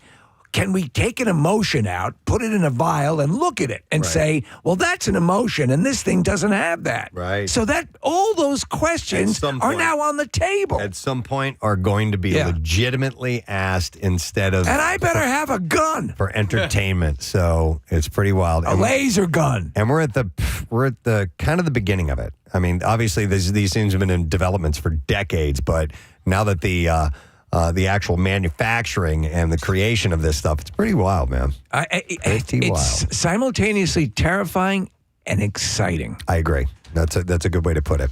All right, noticing something else that I need to pass along to you. The noticers noticed even more. The New Jersey New Jersey Turnpike Authority is warning users about a text message scam that's going on. In a Facebook post, officials showed a text message claiming to be from New Jersey Turnpike Toll Services. It instructs drivers to click on a link to settle a balance. And the New Jersey Turnpike Authority says that NJ Turnpike Toll Services is not associated with the transportation service. Officials say if you get a text message like this, delete it right away without opening it. So that's how you know you're being scammed. If you did open it, contact your bank and credit card company. Don't contact us unless you want to be on hold for 3 hours. Was it the New Jersey Turnpike Authority? or was it the Pennsylvania Turnpike? It was easy. No, but it was New Jersey, so. Oh, it was? Yeah. Oh, so you've been bad-mouthing Pennsylvania this whole I haven't. time. No, it was New Jersey. He said from the get-go. He said Jersey. Yeah, because the only place I could go, there's a place right by the Delaware Memorial Bridge if I wanted to dispute anything in person. Right. But anyway. Don't go there. That's where they build the short spots. I accidentally clicked on something the other day. I had an email from a friend who I haven't talked to in a while. Legitimately, it said in the email address, or it said his name at the top of the email address. And it was short. And it was, he had apparently sent me a picture or something like that. And it was like, hey, meant to send this to you, blah, blah, blah. And it was that short. And then I clicked on it and the link went nowhere. And then after a while, I'm like, oh, man. It's been a long time. He wouldn't have just sent something that short to me, you know. Now, nothing has happened that I know of on my computer so far. Listen, but it wasn't from him. There's a piece of advice that you issued a while ago when we were talking about when I had AI Gary, when we were playing those AI Gary Lauer clips, and about having a word that an identifying word. That word could be employed in emails. If you're communicating with people on the regs and you just want to make sure if you're getting bombarded with stuff, if you see that word in the subject line, you know it's legit. Little things you can do. I tend to delete unless I know if it's very important. I thought it was from him. Yeah, if it's very important, but I know it's like, hey, how you doing? Yeah, comes up in your text. Right, you see that? Oh yeah. Steve, by the way, our word will be PUD. PUD? For you and me. Well, now, I told everybody. PUD. Man. Never mind. All right, Preston. PUD. Our PUD. Okay. Bitch. All right, so bitch. Kathy, what were you going to say?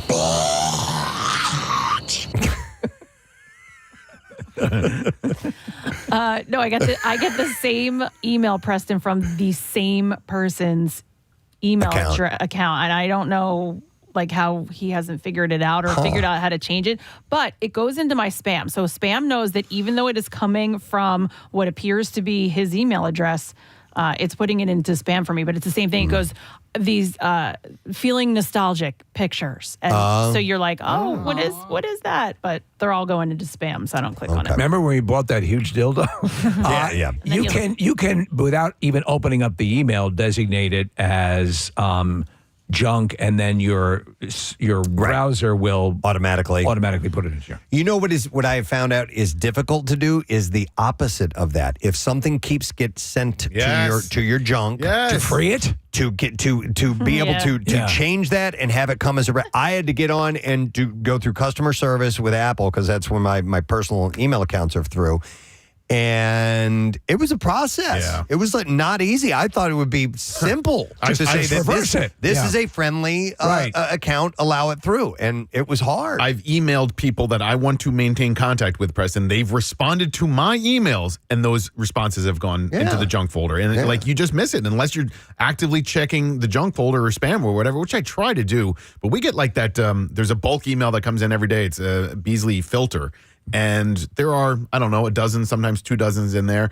And I won't look at all of them, but occasionally I'll scroll through, and there's an email in there that I was looking for, anticipating, and it gets filtered out into the giant corporate net, you know, and it's hard to navigate. It's weird. This is why, again, I subscribe to the notion that if it's truly important, it will get to you. So, you know, for the most part. All right, New Jersey Turnpike, watch out for those texts coming in. All right, I noticed something else. I almost put this in the Just Saying Institute yesterday, but we didn't have time, so I wanted to put this here because I think this is important. According to this study, Americans are skipping their cancer screenings, which, of course, can be bad for your health since early detection can mean better outcomes. You know this firsthand, Steve. Yes, absolutely. They stress the importance of the cancer screenings. President Biden declared April 2024 Cancer Prevention and Early Detection Month. But nearly 69% of people are behind on at least one routine cancer screening. Well, you know what happened during the pandemic? A lot of people, because they were dissuaded from going to the hospitals for what they might have perceived as frivolous reasons, got into that, and so they're delinquent on cancer screenings. But yes, it can make all the difference in the world. So the biggest reason is that people just didn't know they needed to be screened. Over a third are skipping screenings because they don't have a family history of the disease. I didn't have a family history of prostate cancer. 33% don't get them because they're not experiencing any symptoms. Most of the time you don't experience. Wait, but hold on. So you can go for a cancer screening of what? Well, if you like a colonoscopy is in a way is a cancer screen, right? It's suggested every. Right, I know, but that's a specific. Right, so you just procedure. Can't say, give me a cancer screening on my brain. So what? I mean, you it's not the kind of thing Dr. Mike wouldn't say, but there's this in your normal. Right, but what are people skipping then? Probably the ones that are recommended annually or every 5 years, like a colonoscopy for colon cancer and things like that. So those are the mammograms. Yeah, standard prostate cancer. All that the Famunda. the Famunda the cancer Famunda scan, which is the worst. Yeah, because it smells like cheese. Yeah. So I think it's the standard ones, Kathy, that people are skipping over those. And when you're there, by the way, they have medicine cabinets all over the hospital. Free stuff. Yeah. Take what you want. Dude, I had a chunk of my back removed last week. Chunk. That's dermatologist. That's another one. And I have a history of skin cancer in my family, but I go annually, and there was something that was bothering me, and they did a biopsy, and it turns out completely benign, whatever. But like, it was one of those things where, like, all right, I'm going to go in and get it done, taken care of, and then move on to the next day. Well, like my dad is one of those, like, if I don't feel it, then I'm not going to get it checked out. And so he had not gone to, when he moved here with us for a year or so, we got him to all the doctors he needed to get to. I got him to a dermatologist. I'm like, when's the last time you went to dermatology? He's like, I don't know. My psoriasis cleared up years, decades ago. I don't got it. And yeah, exactly. And I'm like, Dad, do you know easily you can get skin cancer and not know that you have it until it's too late? And a dermatologist, just once a year, they'll take a once-over look at you and then remind you to wear your sunscreen and stuff like that. And then you have to go, especially once you get at an older age. And now you guys moisturize together. Every day. So other top reasons vary by race, including 15% of Black Americans who are skeptical of the healthcare system. Almost a third of Asian respondents say that they're nervous about the screening exam, and 34% of Hispanic and Latino respondents report not being able to afford the cost. But after finding out the benefits of early detection, 73% of people are more likely to schedule their next recommended cancer screening. So I wanted to do this as kind of a public service announcement. Go get your annual screenings. Whenever they're done. I had my last colonoscopy. I liked it so much, I scheduled another one a month after that. Oh, my goodness. Aww. I really did. Wow. I had to. All right, let's see. Let's talk about something else. I did notice a few other things. Let's talk about penises. Yes. Right. This is a map that details the world's smallest penises. And conversely, the largest, right? No, I just have the smallest. I'll send you the other part of that. Well, the the article that you sent me, it's a map that I couldn't print up, and so I'm just going to read you what I have about small penises. That's really what we want to know about. Actually, I do have. If you want to know the largest, I do have that. The men in Ecuador purportedly have an average size of nearly 7-inch penis. That is average. That's from the ground. Size in Ecuador. To give you the converse, Cambodian men have an average length under 4 inches. They have the smallest. So Ecuador, an average. That's big, dude. Yeah, that is big. And you know who's Ecuadorian? Jose. Jose. Yes. No wonder why he's always so happy. Jose, our former maintenance guy from our old building in Y100, his penis is probably taller than he is. Well, it's amazing because it's funny you should say that because when we were at Y100, I thought he was using a floor polisher. It was his penis. Oh, my God. By the way, he's a tiny little thing. Yeah. Now I can't help but think that he's hanging down below the knee. It's like half his body mass. Yeah. So the UK and the US are nowhere near the top 10 when it comes to smallest. So when he gets aroused, he passes out from all the blood. Neither country comes in the top 50 in the rankings of the 88 countries, which was done by the German-based World Data website for penis size. It claims to have trawled through numerous academic studies and databases online. Do they suggest if you move to these different areas, your penis will get bigger? No. Okay. They do not. Britain comes in 68th place with a penis size of 5.2 inches average, and America is 60th place. 60th place. Way to go. No, that's good. Is it good? Yeah. Way to go. Near the bottom is good. Near the top is tiny. Oh, okay. Yeah, Cambodia is number one. Yeah, We're step aside, Cambodia. 60th, and the average length of the male penis in its excited state is 5.4 inches. I think it's funny that there was at some point in time that you were shamed if you had a big one. Yes, There was. It was actually Historically. an issue. In fact, that's why David, the statue of David, has a somewhat smaller unit. A lot of nude statues will show. That's right. Is But that at what why? point? That is why. I It was did not know that. It was considered a source of embarrassment. And I You were forgot- taxed on the length of your penis. No, we talked about it. Because I saw a study that was done about it, or a historical recounting as to why that was the case. It may have to do with women didn't find that appealing. No, as in they might have thought it to be painful. I guess. Whew, times have changed. Yeah, right? But at what point did those times change, right? At some point, does the guy sitting there with packing 8 inches go, well, hang on a second. This is awesome. It was what are you talking the about? Bronze Age and then the Boner Age. Yeah. Probably in the early 1970s when porn really started to take off. Look at my huge hog. Yeah, Everyone loves my huge Johnson. It was the 1940s. Everyone's doing the Lindy over it. They can't believe the curve. Ladies love it. I use it as a speed bump. And then things changed, and they all loved it at some point in American history. So grab your mezcal and pull her in close, not too close, because you're 8 inches. So if you were curious, who's got the smallest? So we're at the better end. The team had extracted data on average penis size from nearly 90 countries, with the measurements having been independently verified. So they just walk up to you on the street with a tape measure? Yeah. Or they just ask you, hey, how long's your penis? 11 inches. Okay. All right. Thank you, sir. Appreciate you. Thank you for participating in You, this. sir, I am 14 inches. Let's see. I didn't notice something else. We got time for another one? Because we have a guest coming up in a little bit. Last one.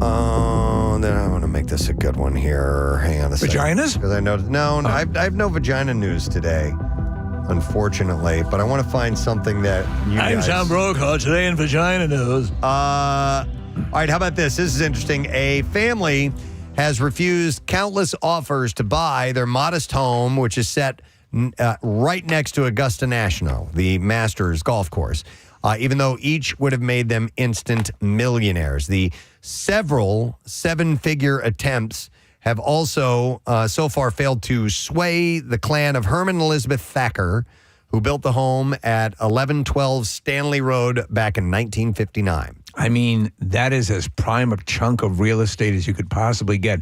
And they're throwing tons of money at them. Yeah, in the 65 years since the Augusta National Golf Club has bought up some 270 acres surrounding their Seminole course in the city of Augusta. It's been that long, and the unassuming 3-bedroom home across from Gate 6A has remained the sole standout, a 1,900 square foot eyesore for the club brass.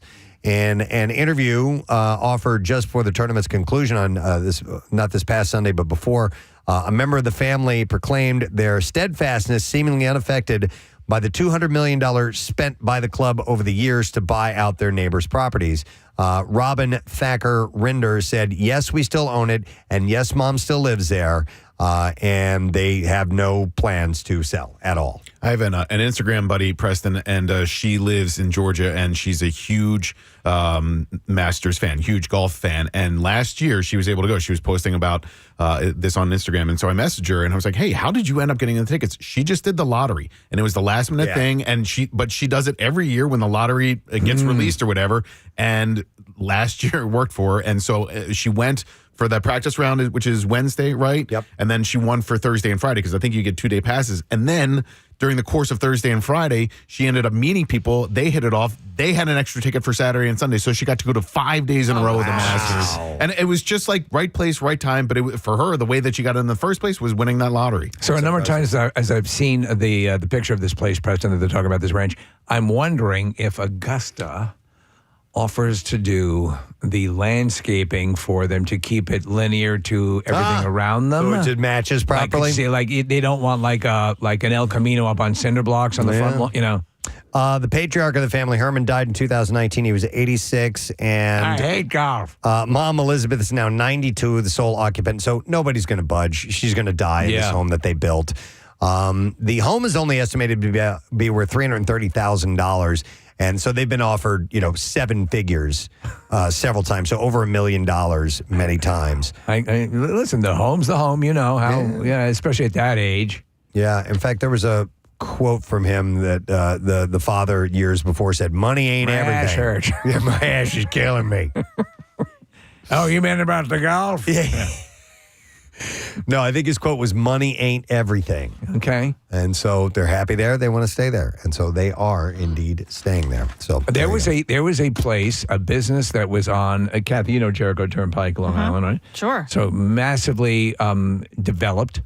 There was this house that was right on the corner of a main intersection. It was and it stayed there forever. And I don't know what they finally sold it for, but it had to be a mint. And you just... Whenever anybody would come into town, they go, what's the story with that house? And it wasn't even in that good condition, but they were holding on with their claws to make sure they got the best dollar offer they could get. Yeah, there was a story not that long ago about a guy who was held out, and I forgot where it was, but they built skyscrapers around his house. Like it up.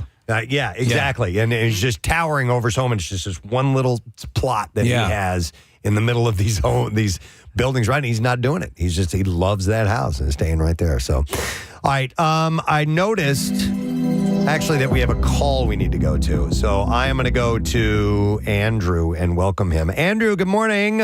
Good morning, guys. You guys rock. Oh, appreciate it, Andrew. Why the phone call? Well, I just got a fantastic call in the morning. It's funny. I had like a 3.5-minute commute to my train station.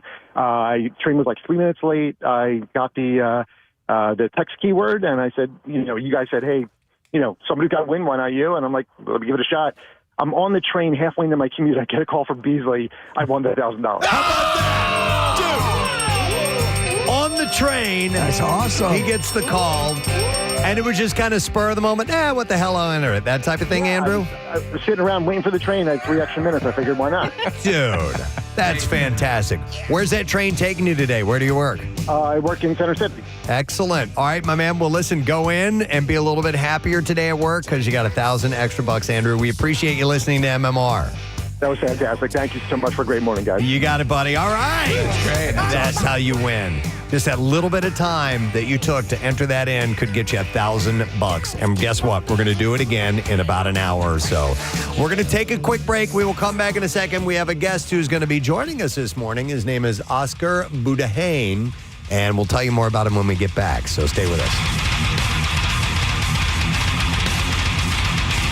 Preston and Steve. 3 WMMR. All right. Before I welcome our next guest, I'm going to play a clip of him for you to take it in a little bit, and then we will officially welcome him. But let me just roll this. Here we go. Bueno, el compañero, hay un batazo grande de Harper. La bola se va. Se va. Caronazo.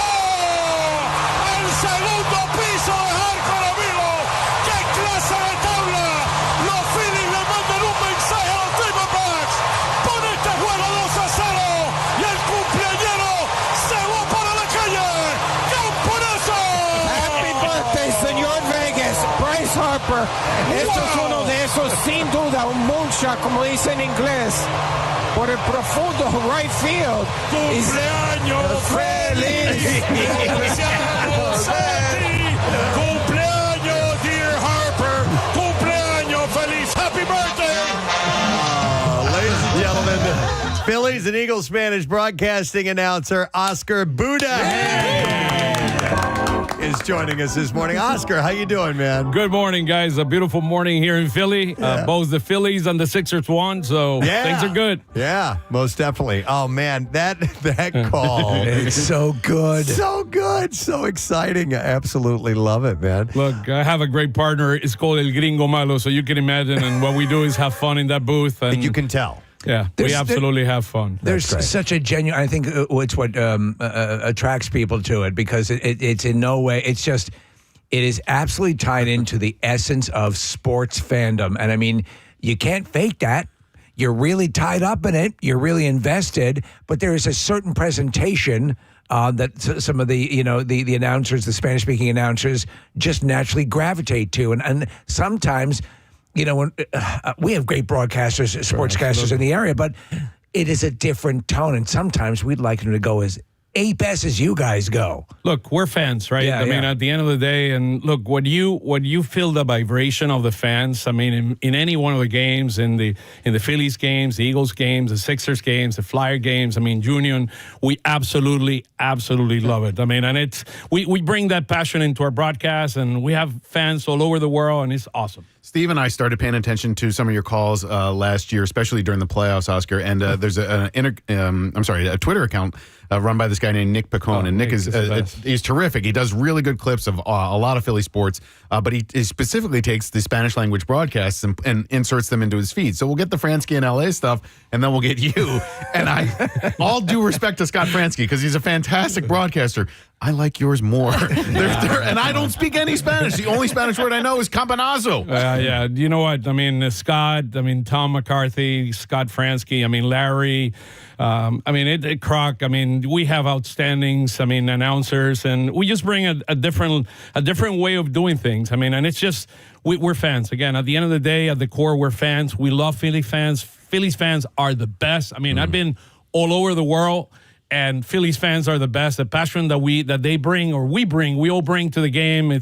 We just try to convey it through our broadcast. Love it. Let's talk about you being all around the world. So you're originally from Venezuela. I was born there. You were born there. I by 1 month. I probably was going to be born in Miami, but my mom went to Venezuela and I was born there. So my family's originally on my mom's side from Cuba, so they came in the 60s to the U.S. Okay. And my uncle was studying at Georgia Tech, so when they left, my grandparents went to live in Atlanta.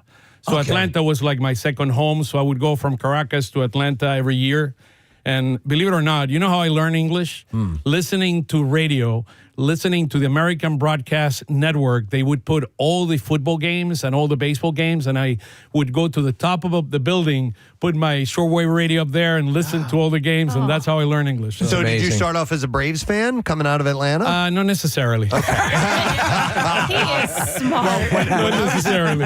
When I was a kid, TBS had launched, and so you could get Braves games all around the country. It was a superstation, TBS, and I remember in New York, and whether we wanted them or not, Braves baseball. And the Cubs the same. And the Cubs, you had all the games. Look, I learned the game of football going to the Falcons, believe it or not.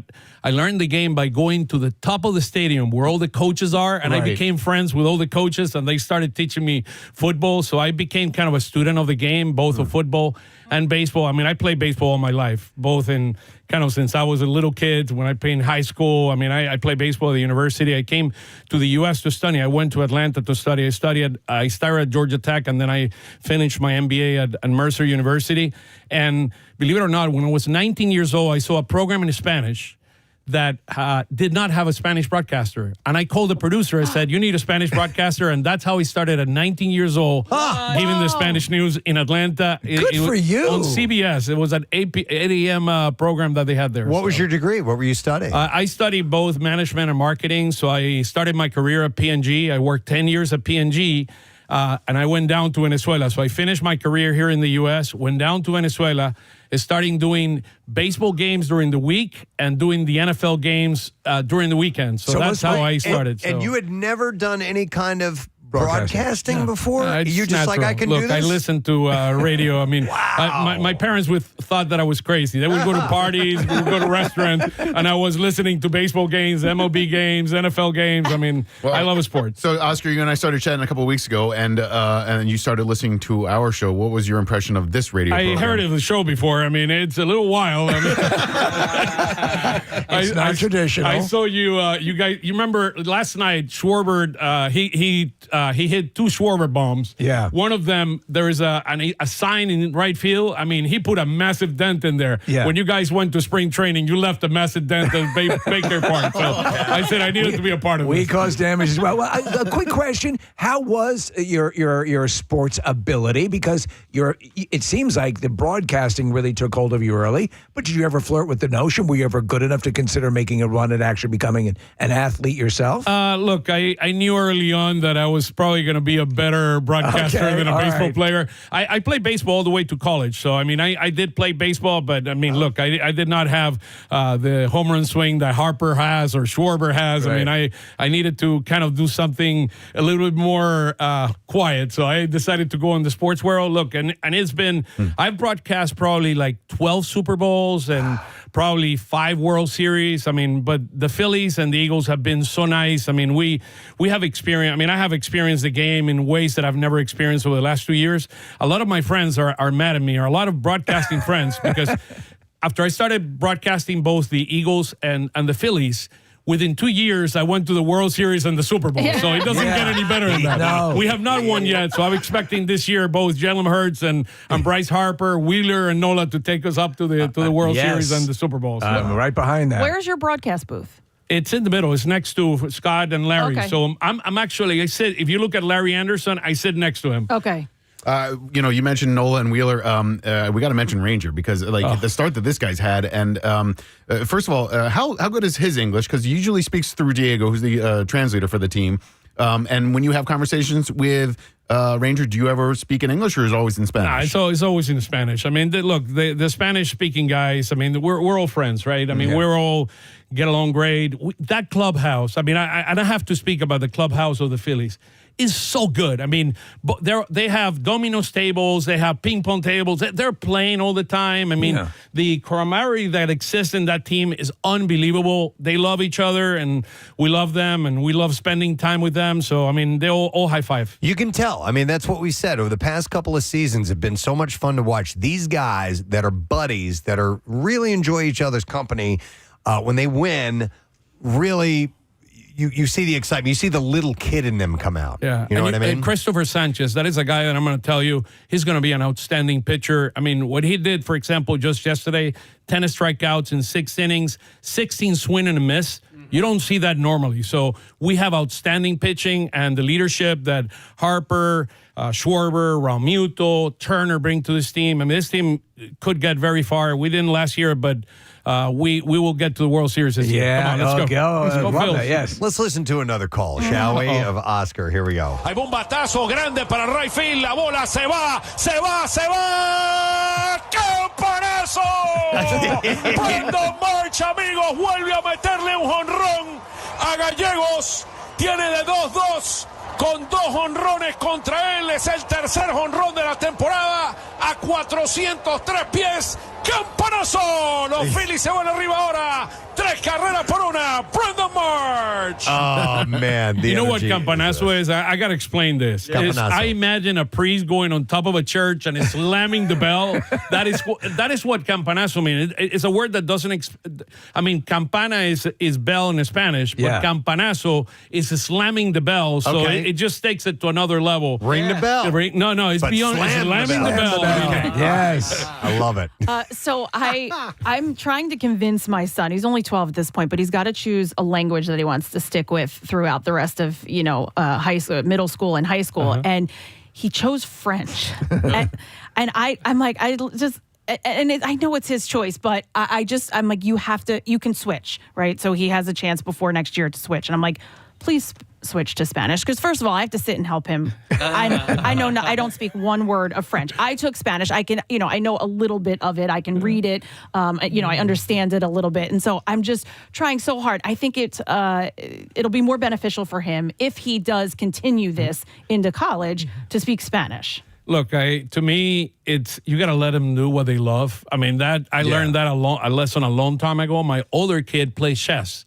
And a grandmaster taught him how to play chess, and he was a very good chess player. And then when he was like 12, 13 years old, he said, Dad, I don't want to play any more chess.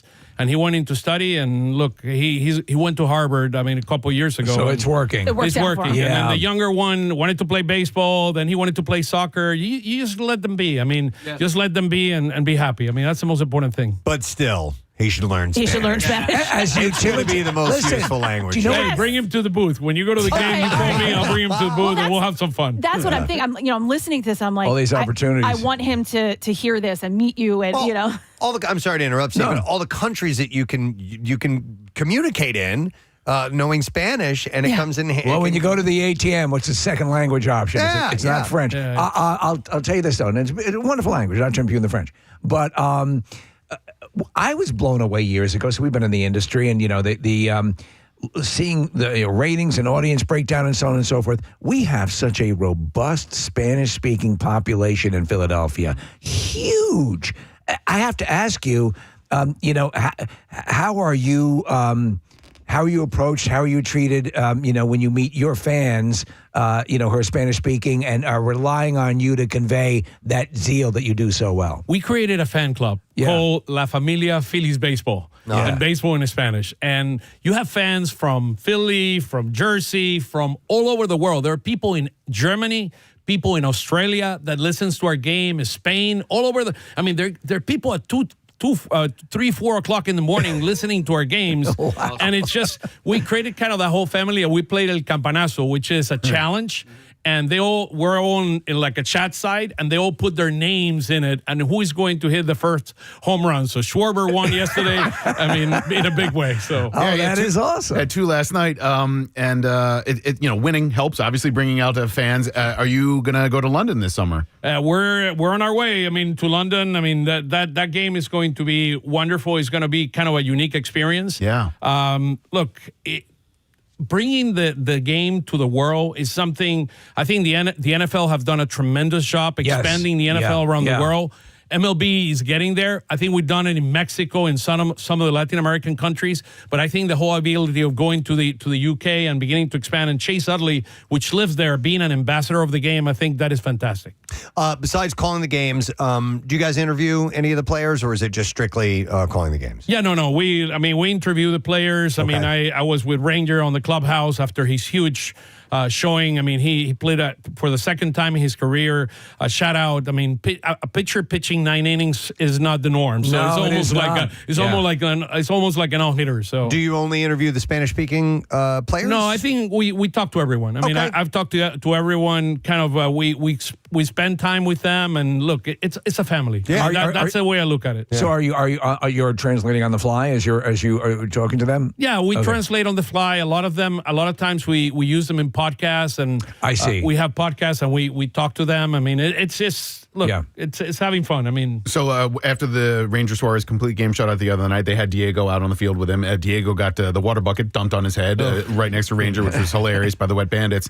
What is Diego's job other than translator? Or is that the only thing he does? He brings a lot of times you see a lot of pitchers and catchers their equipment. They do the signs now through kind of devices.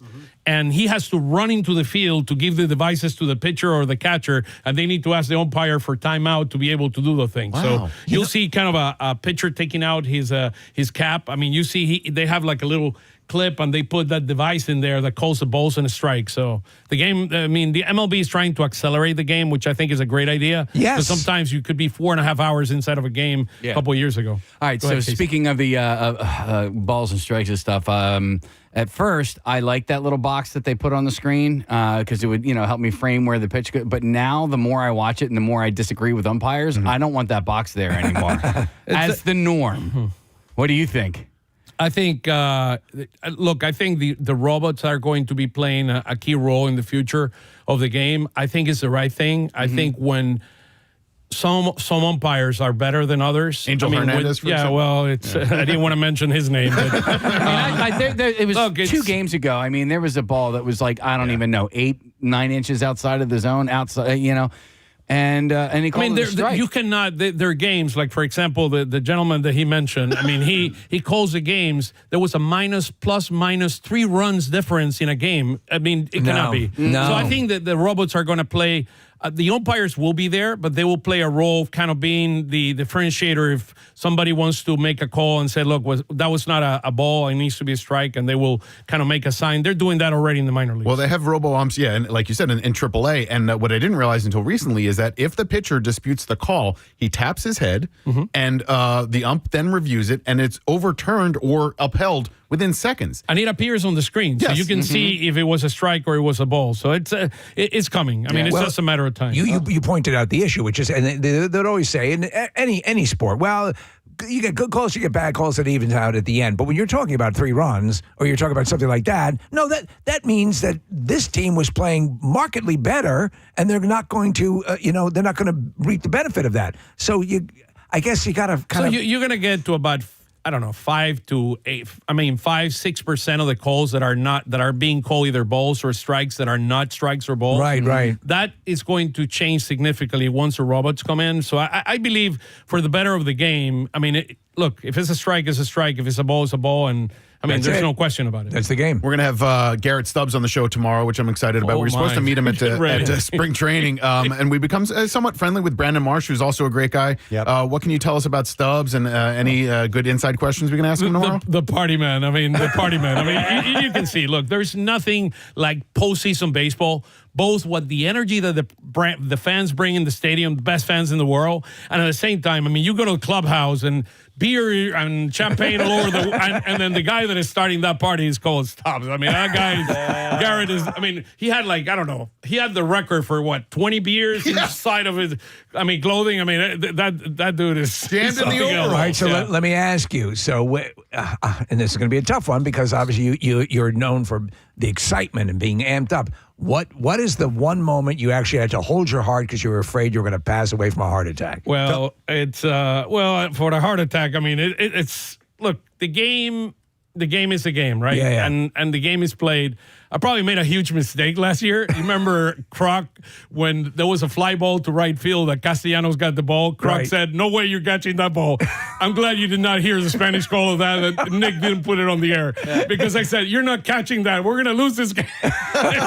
He catched the ball and he made the outlook, and I learned my lesson there. I'm not doing that call again. Okay. Oh, wow, yeah. So, talking about a point. And I have to make this point. The Philly Fanatics' birthday is this Sunday. Yeah. And the Phillies they have a 76% winning percentage when the Philly Fanatic birthday is. And there's a lot of miracles like Millwood no-hitter. I mean, so I'm glad the Philly Fanatic is on our side, but I can't believe he's turning 46 years old. My goodness. It's amazing. Best mascot in baseball. Best in the business, yeah. So my favorite moment for the Phils over the last few years, I was lucky enough to be at the ballpark when Bryce hit the home run against the Padres, and it was rainy, and it was not a pleasant evening weather-wise. And I've never experienced the crowd reaction like that. And that playoff run, we've talked about it a million times, the Rhys Hoskins bites back and bat spike and Bryce's home run to send us to the World Series. Do you have a personal favorite over the last few years? I think that home run is probably my personal favorite. I mean, it was, I saw Harper talking to Realmuto, and I said on the broadcast, I said, Harper is telling Realmuto, get on base. We're not going back to San Diego. And there you go. I mean, Harper is such a special talent. Let me tell you, people have asked me, if you had a seventh game and you need a deciding person at bat, that's Bryce Harper. There's no question in my mind. I'm putting Bryce Harper. And in 7 games, if I have a pitcher, I mean, Zach Wheeler, I mean, there is nobody that better than Zach Wheeler, even though Ranger is outside. I put Ranger to close the game. How about that? I mean, he doesn't have blood in his veins. I mean, Ranger is, unbelievable. Here's a call with Rangers win. We've got that. Un juego sin carreras. Se prepara el lanzamiento. Aquí viene Rolling, el pitcher. Lo tiene Ranger. Tira primera. Out a primera. Lo hace el venezolano Ranger Suárez. Logra el blanqueo por segunda vez en su carrera. Not speaking Spanish, I like to just listen for the words that I know. Yeah. Your passion, your delivery, your projection has sucked me into this. And I was just like, Ranger Suarez. And it's so much fun. In any language, it doesn't matter. There is not a better fielder that I've seen in 30 years of watching or 40 years of watching baseball than Ranger Suarez. Really? There is not a better fielder. Watch him when he he's like an infielder playing the position of pitcher. Even though Wheeler, and I give him all the respect in the world, he won the Gold Glove, and they actually give it to him yesterday. I mean, Ranger Suarez is the best infielder or a position player or pitcher catching balls in the. I mean, he's an infielder playing the pitcher position. Oscar, I'm not a sports broadcaster, but I've been on this show for a while, and there was a moment in 2008 when the Phillies were about to win the World Series, and we have some recorded audio of that. Yes. If you'd like to hear that wasn't me, my enthusiasm. No. This is Nick on a what do we have, a digital recorder with you? So this was in Chickies and Pete's and a big crowd around him. That is marvelous. I mean, look, you know what? You don't know what I was doing that day. I mean, That was 25 years without a championship for any team in the city, any of the 4 major sports El teams. Gringo Malo and I will more than welcome you to our broadcast. Come on, let's go do it. Yeah, do you have more energy that you can summon should they win a World Series and you announce the win? I mean, I'll probably lose my boys, but you probably lose a testicle. You're screaming so well, loud. we're talking about Ecuador. I have not been too many times in Ecuador. So. I haven't been too many times in Ecuador.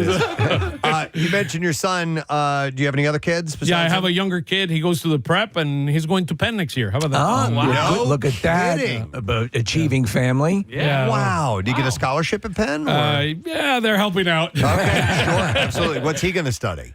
He's going to study philosophy. Wow.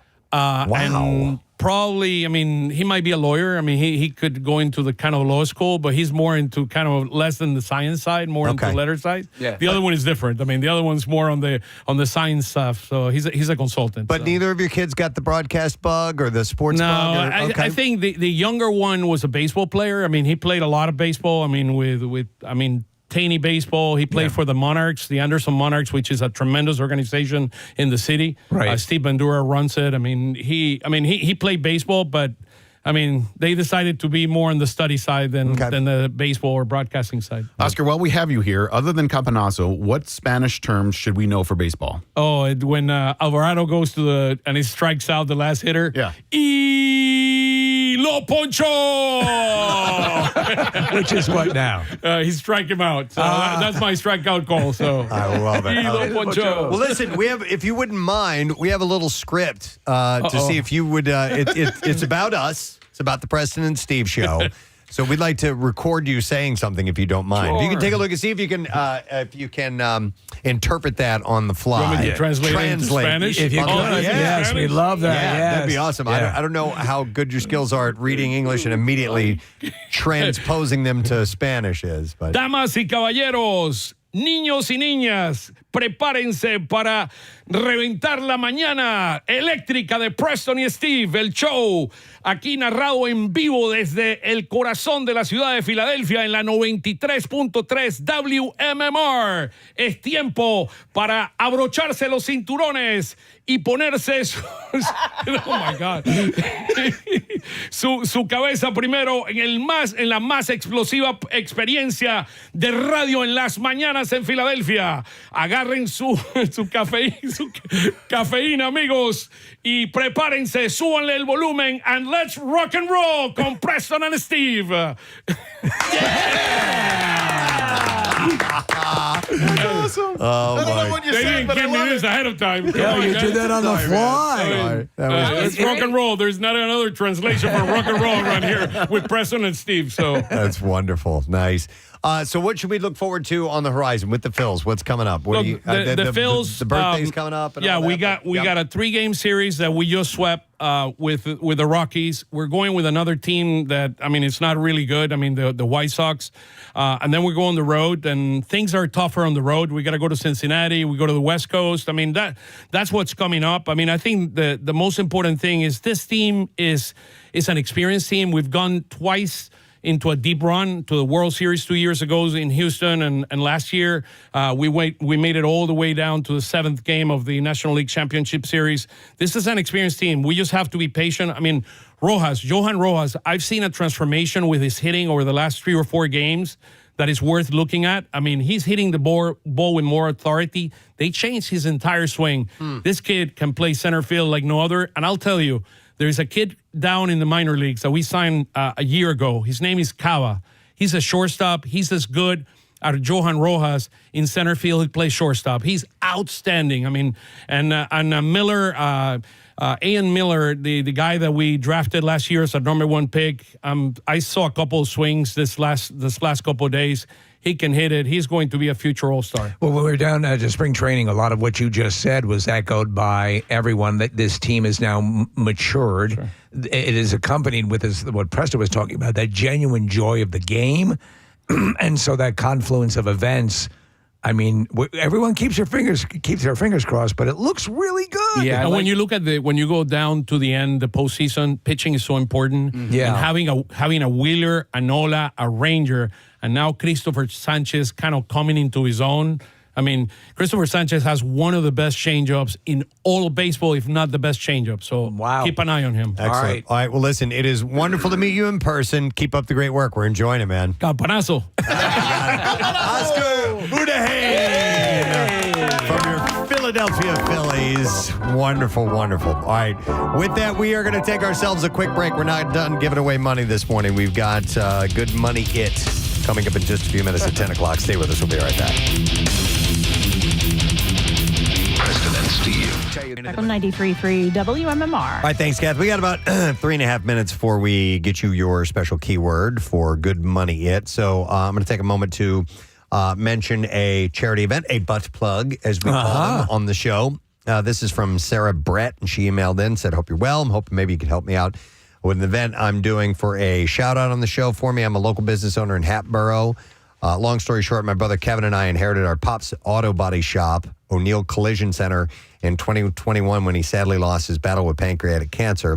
She said, art is my background, so I'm doing an art auction to benefit Fox Chase Cancer Center in his memory, and it'll be this Saturday at another local business, Gold Door Gallery in Hatboro. And the event is actually posted on MMR's event page already. Okay. But she wanted to get a little plug, so I'm happy to do that. She said, I've been making some iteration of an art donation to Fox Chase every year since my dad's diagnosis in 2019. But I'm hoping to make this my biggest event yet. 100% of the proceeds will be donated to the Greenberg Pancreatic Cancer Institute of Fox Chase Cancer Center. She said, fun fact, my dad's surgeon is on this team. The title of the show is, in fact, a nudge at the Traveling Wilburys, as my dad was a huge Petty fan, but also a nudge at the work itself, as all of my pieces are ceramic and fragile, she says. So we have that on PrestonandSteve.com.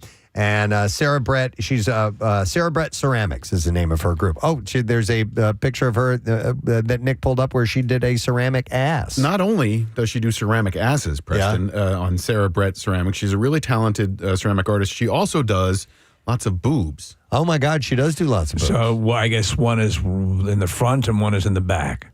Yeah. What? The asses are in the back. At the boobs are up front. Of course, in the display. Yes. That's the way I would. I would do up. it that way. Right. Makes sense. You got to go around back. So All you right. can knock on that door. Sometimes they don't let you in back there. Smells bad back there. Ceramics and pottery, are they the same thing?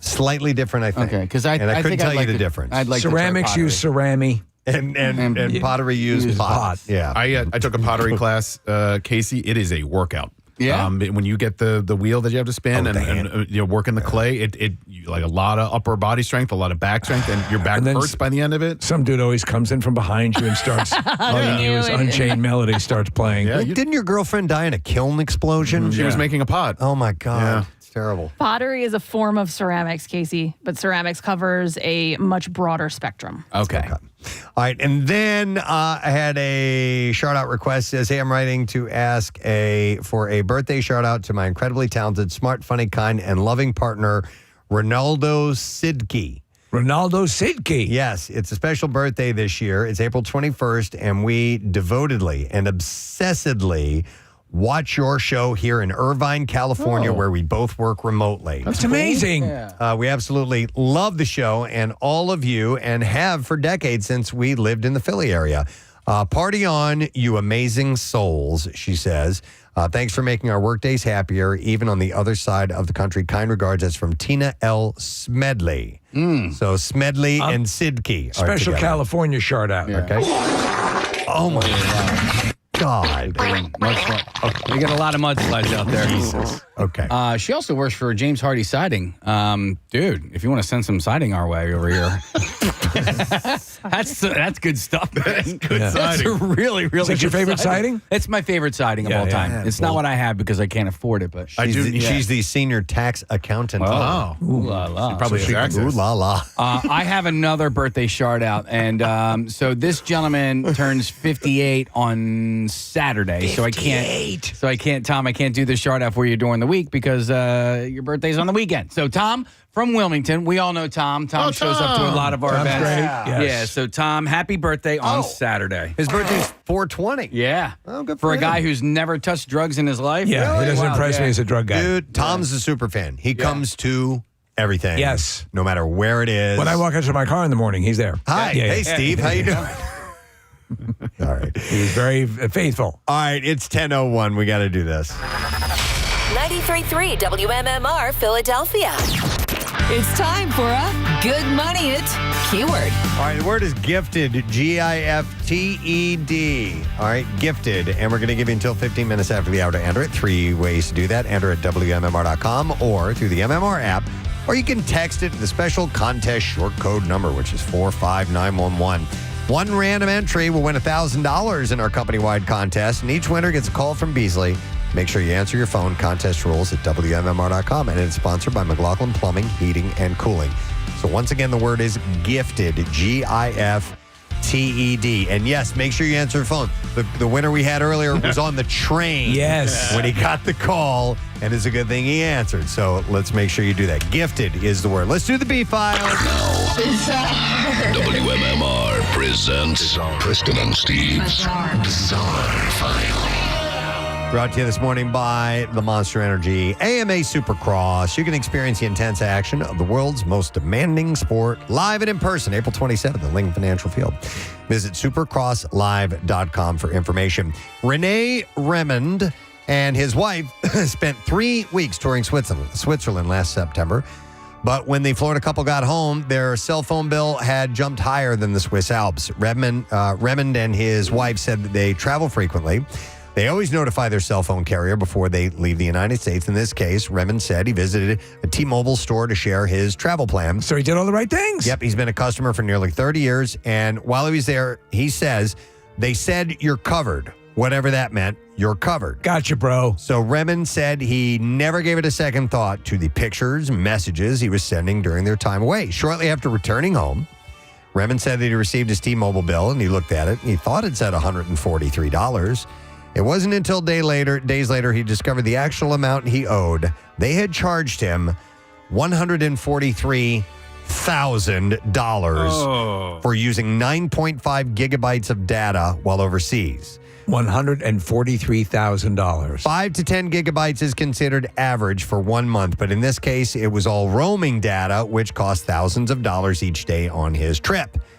So Remen said he immediately called T-Mobile and waited on hold while a representative reviewed the charges. She gets back and says, "Nope, this is a good bill." And he said, "What do you mean it's a good bill?" She said, "Well, this is what you owe."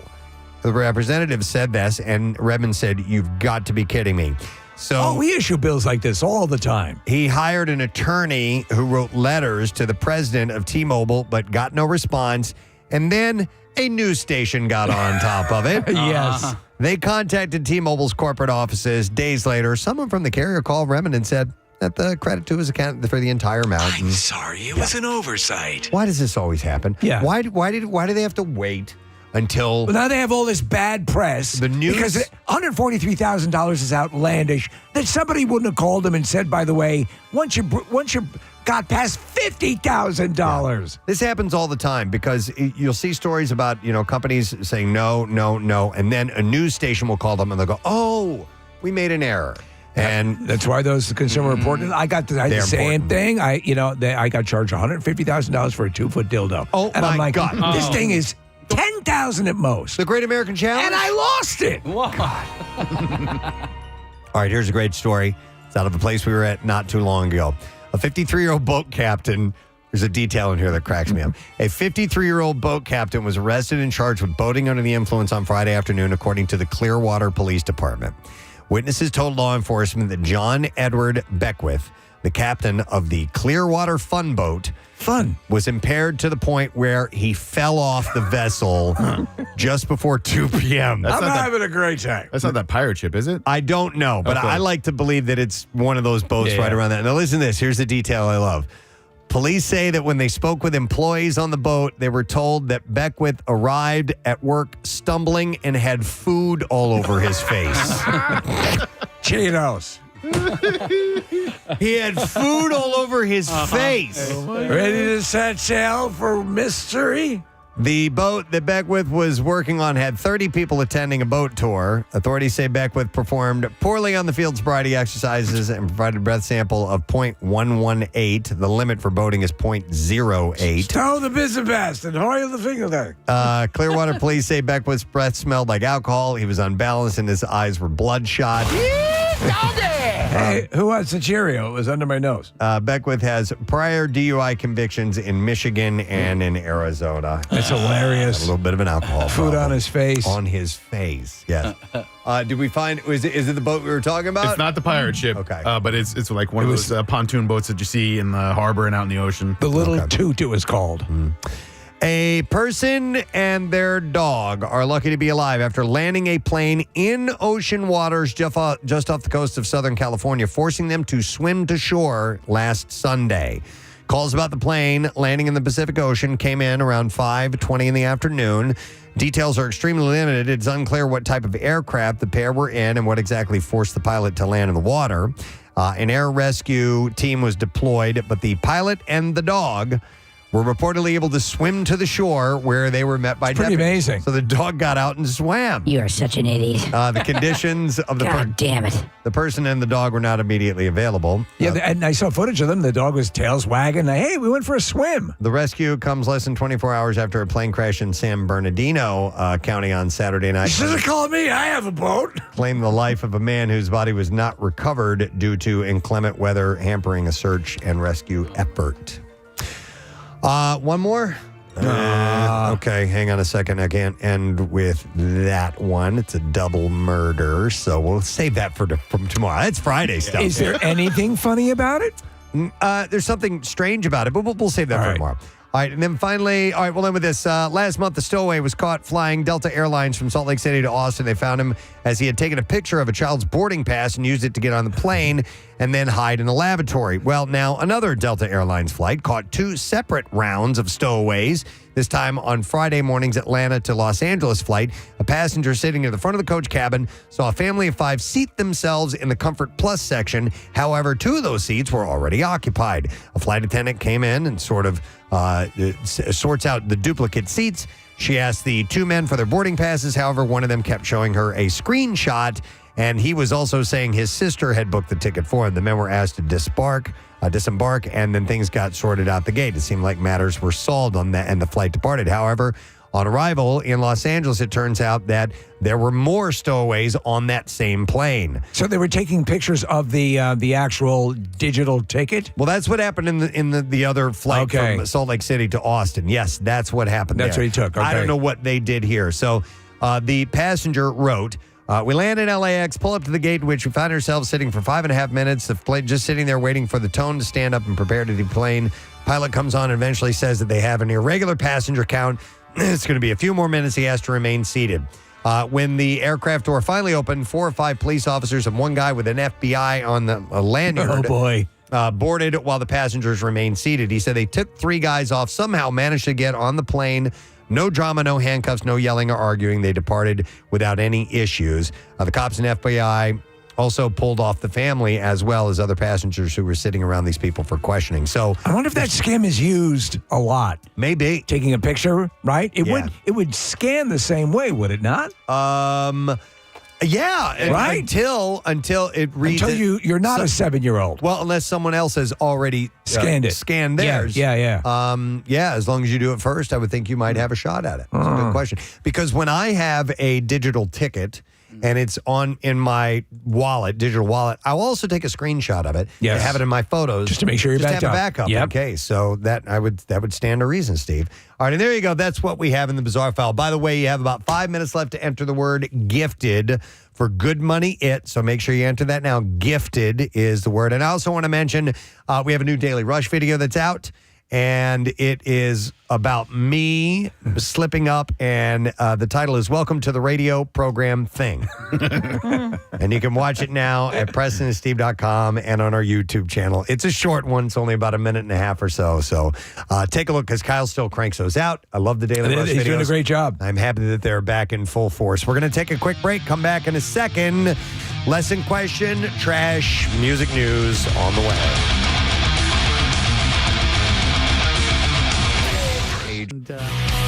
Nippleback on 93.3 Nippleback WMMR. tickets. Nippleback tickets. That's right.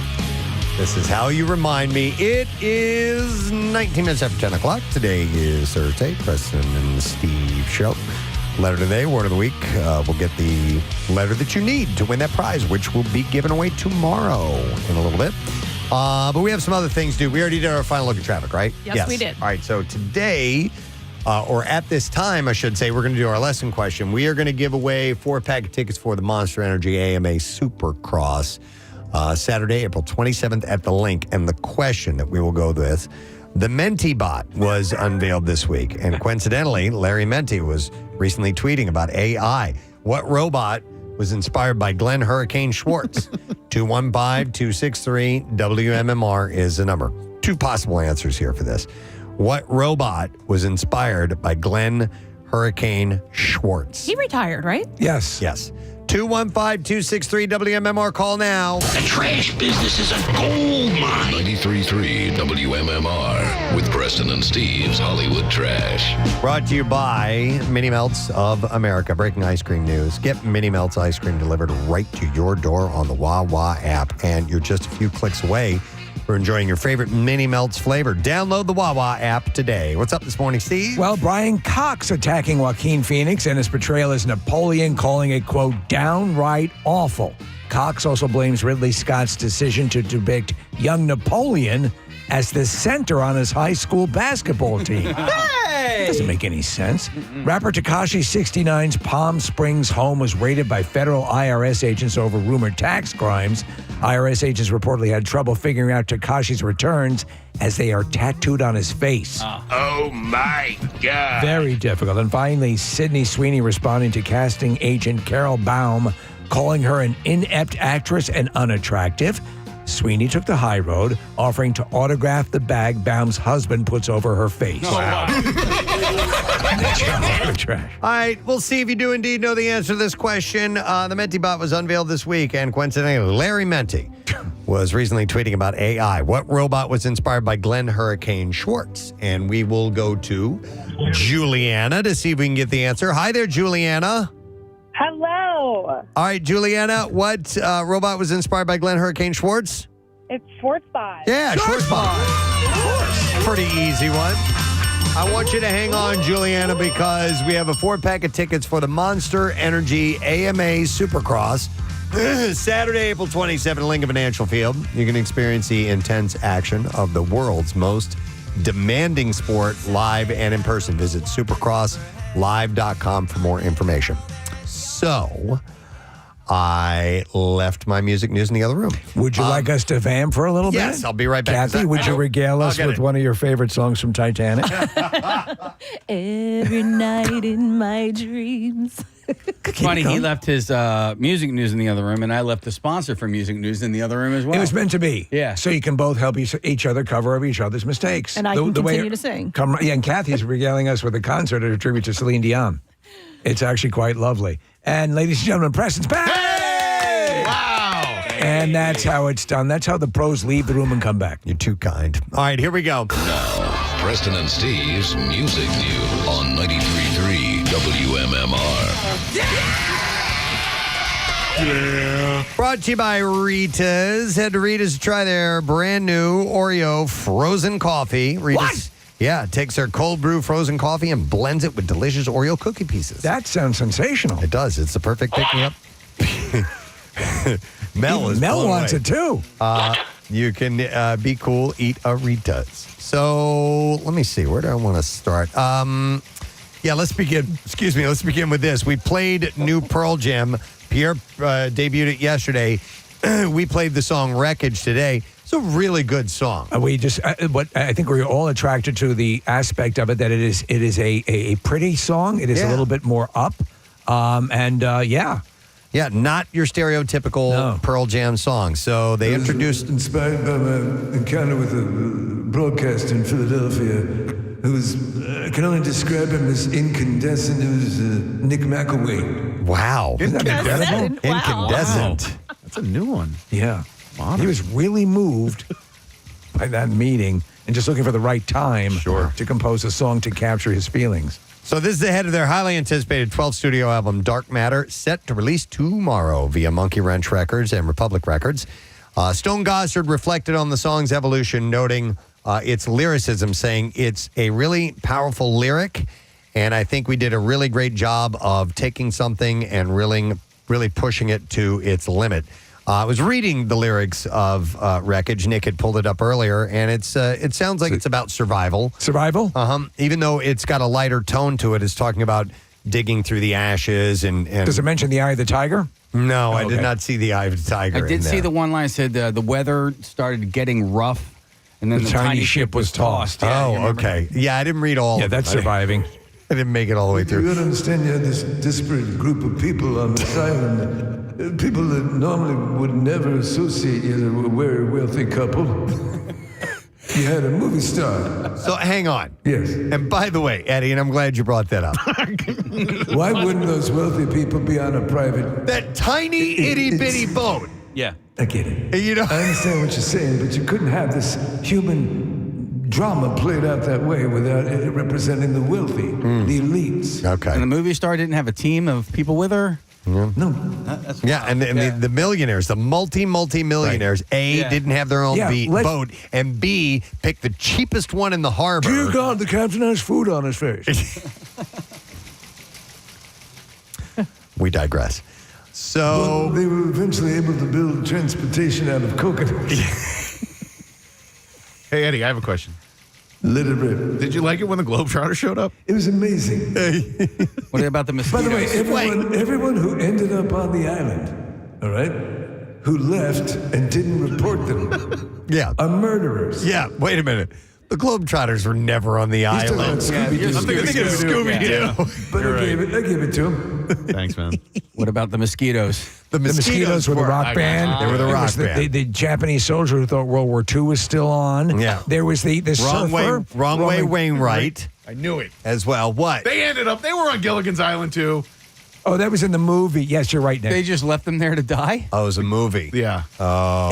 Stop and think about it. Every one of them, when they were on the island, like there was a surfer who came to the island, and it would impugn his. Yeah, and tell people about he would. If you didn't tell people about it, you're a murderer. Yeah. Wrong way, Wayne, right? They had other people that ended up on their way. This is music news. I know. What in the hell? But the dude from The Shining was in the Globetrotters episode, Preston. Scatman Crothers? Yeah. Yeah.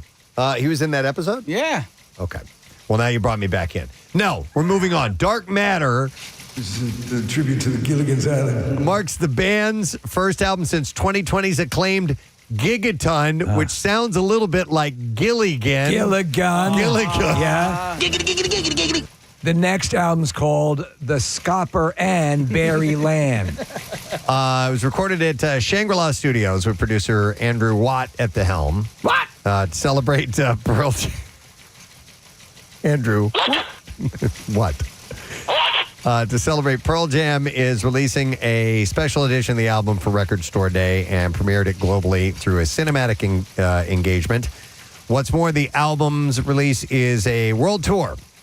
With that release is a world tour spanning 9 countries and 25 cities, starting in Vancouver, culminating with a long-awaited return to New Zealand and Australia in November. So when Pearl Jam releases an album, Nick, and you've seen them many times in concert, do they tend to go new album heavy in concert? Not like the Killers did that one time. You know, they'll do 3, maybe 4 songs from the new record. All right. Bill Weston and I went to that Killers show. Casey, maybe you were there as well. But anyway, they did 8 or 9 songs off the new record. And we're just like, and I love the Killers. Yeah. But it was overkill. I want to meet Andrew Watt, by the way. That guy is what? Yep, play the clip. There we go. He's a genius, and I really want to meet him. They make it so difficult on you. Thanks, man. All right, so we've talked to Courtney Love a few times over the years. We had her in studio. She was actually a great guest, but she rode on Bert Kreischer's back. But listen to this, she's an idiot.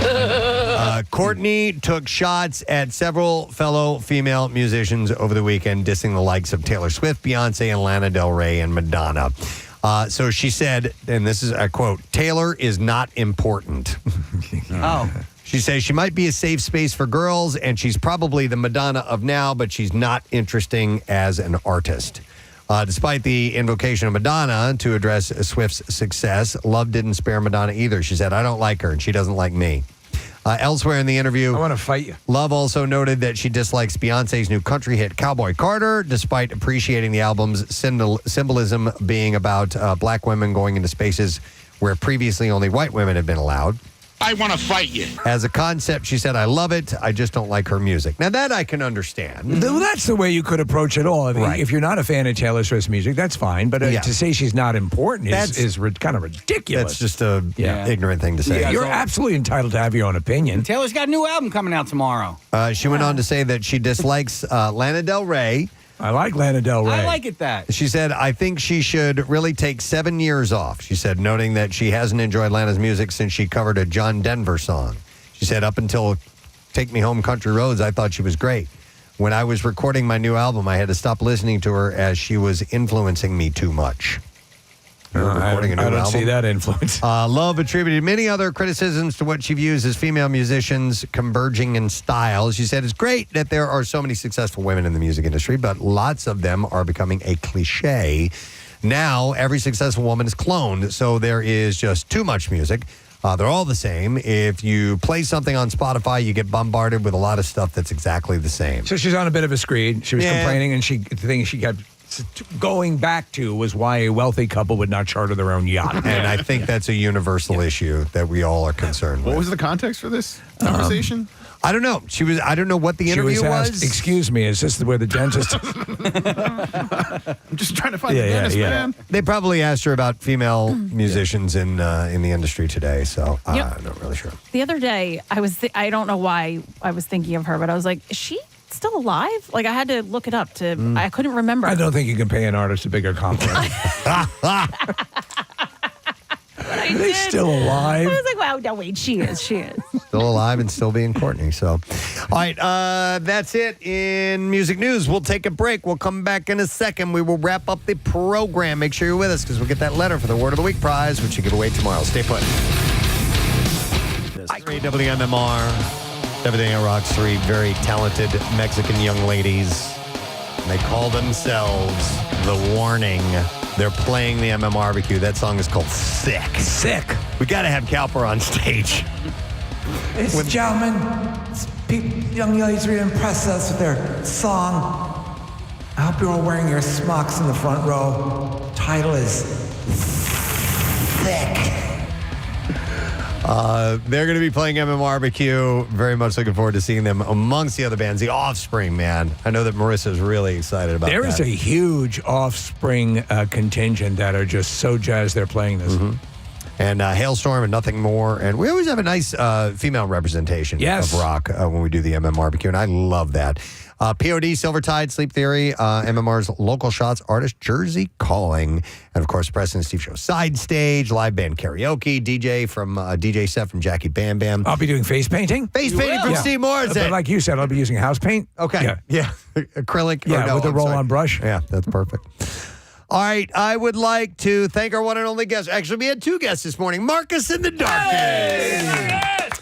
AC Bikeathon's coming up in June, but he's got an event on Saturday, and he is going to be at Brittingham's on Germantown Pike and Lafayette Hill, and they're doing a ride in the morning. They're raising money for the event, and if you can stop by, it's going to be a great day on Saturday, like 68 degrees the high and plenty of sunshine. There's a beef and beer. The ride starts at 9. Beef and beer is at noon at Brittingham's on Saturday. Go for either or both and help out Marcus and Team WMMR. And also thank you to Oscar Bude, who was here this morning. The Spanish language broadcaster for the Phils and the Eagles. And we played a couple of his calls earlier. I want to play a little bit more of that Harper home run, and it was on his birthday because this is just classic, and it was so much fun to have him on. Here we go. Bueno, el compañero, hay un batazo grande de Harper. La bola se va, se va. ¡Camponazo! Al segundo piso de Harper, amigo. ¡Qué clase de tabla! Los Phillies le mandan un mensaje a los Diamondbacks. Pon este juego 2-0 y el cumpleañero se va para la calle. ¡Camponazo! Happy birthday, señor Vegas. Bryce Harper. Esto es uno de esos, sin duda, un moonshot, como dice en inglés, por el profundo right field. ¡Cumpleaños feliz! ¡Te deseamos a ti! ¡Cumpleaños, dear Harper! ¡Cumpleaños feliz! ¡Happy birthday! I thought that was just the best, man. Don't they have right field and happy birthday in Spanish? Super nice guy. I don't know, man. He just decided to sprinkle in some English in there. So I think they do, but they were having some fun. That's done. So, by the way, they are playing the White Sox tomorrow night at 6:40 p.m., and we thank Oscar for coming by here today. It was really, really cool to have him by. How you doing, man? Good. Does he go to like every game travel and everything? Yeah, he's traveling. Yeah, even over to the game in England.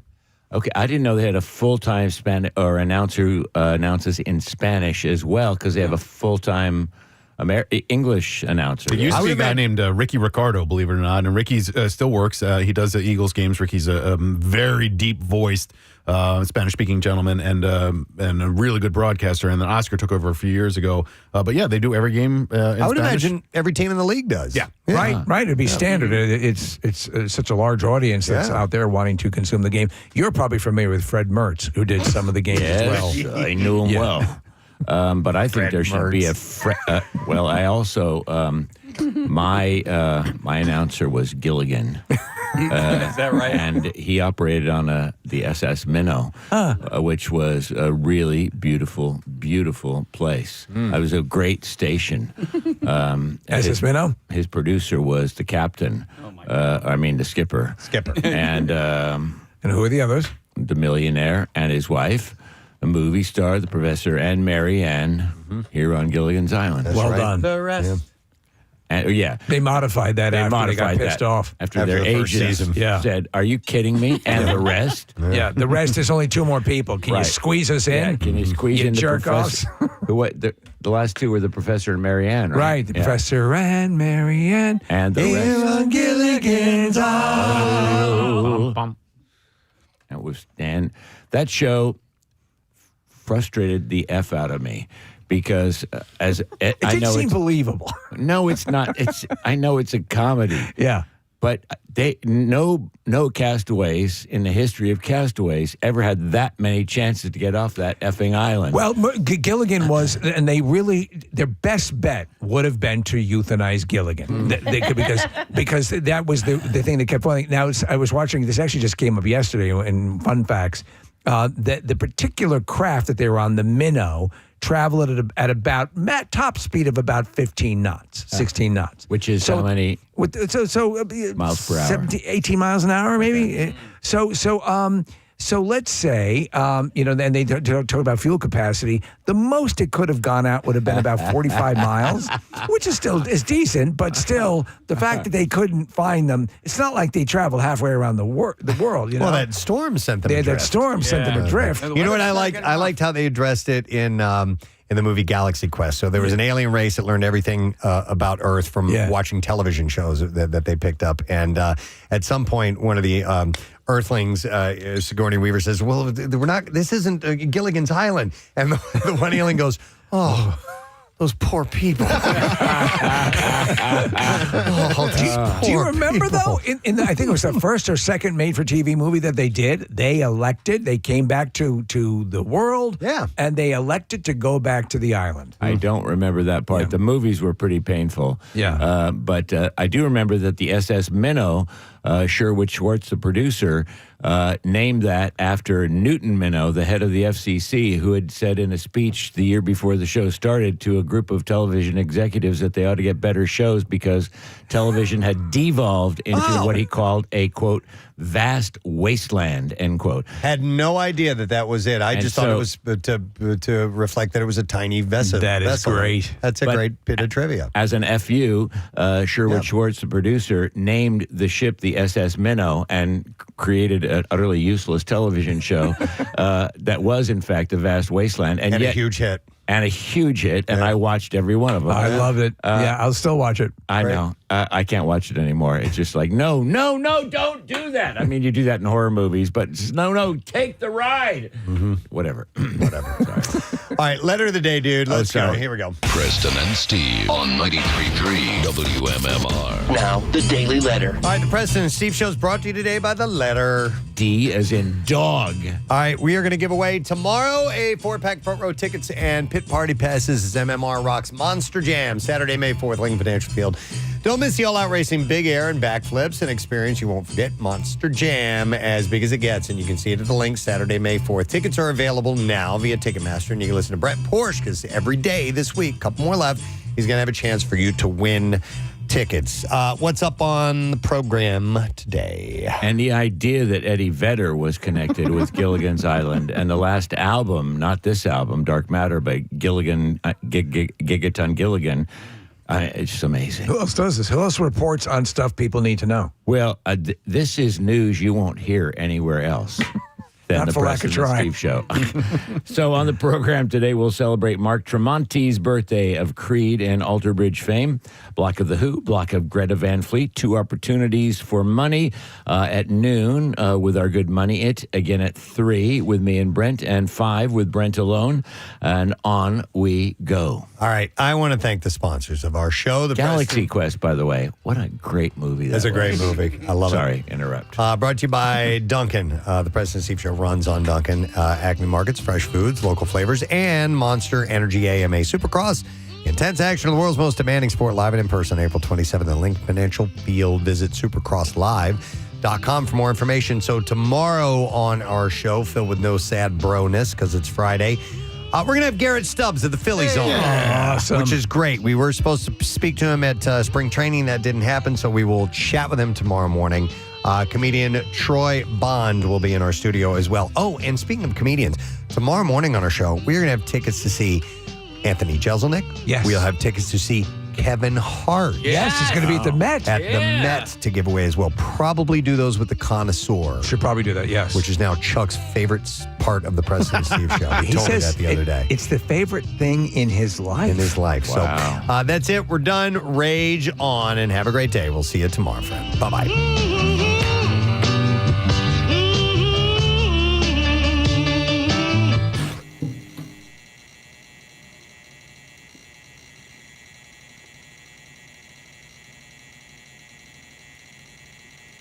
Mm-hmm.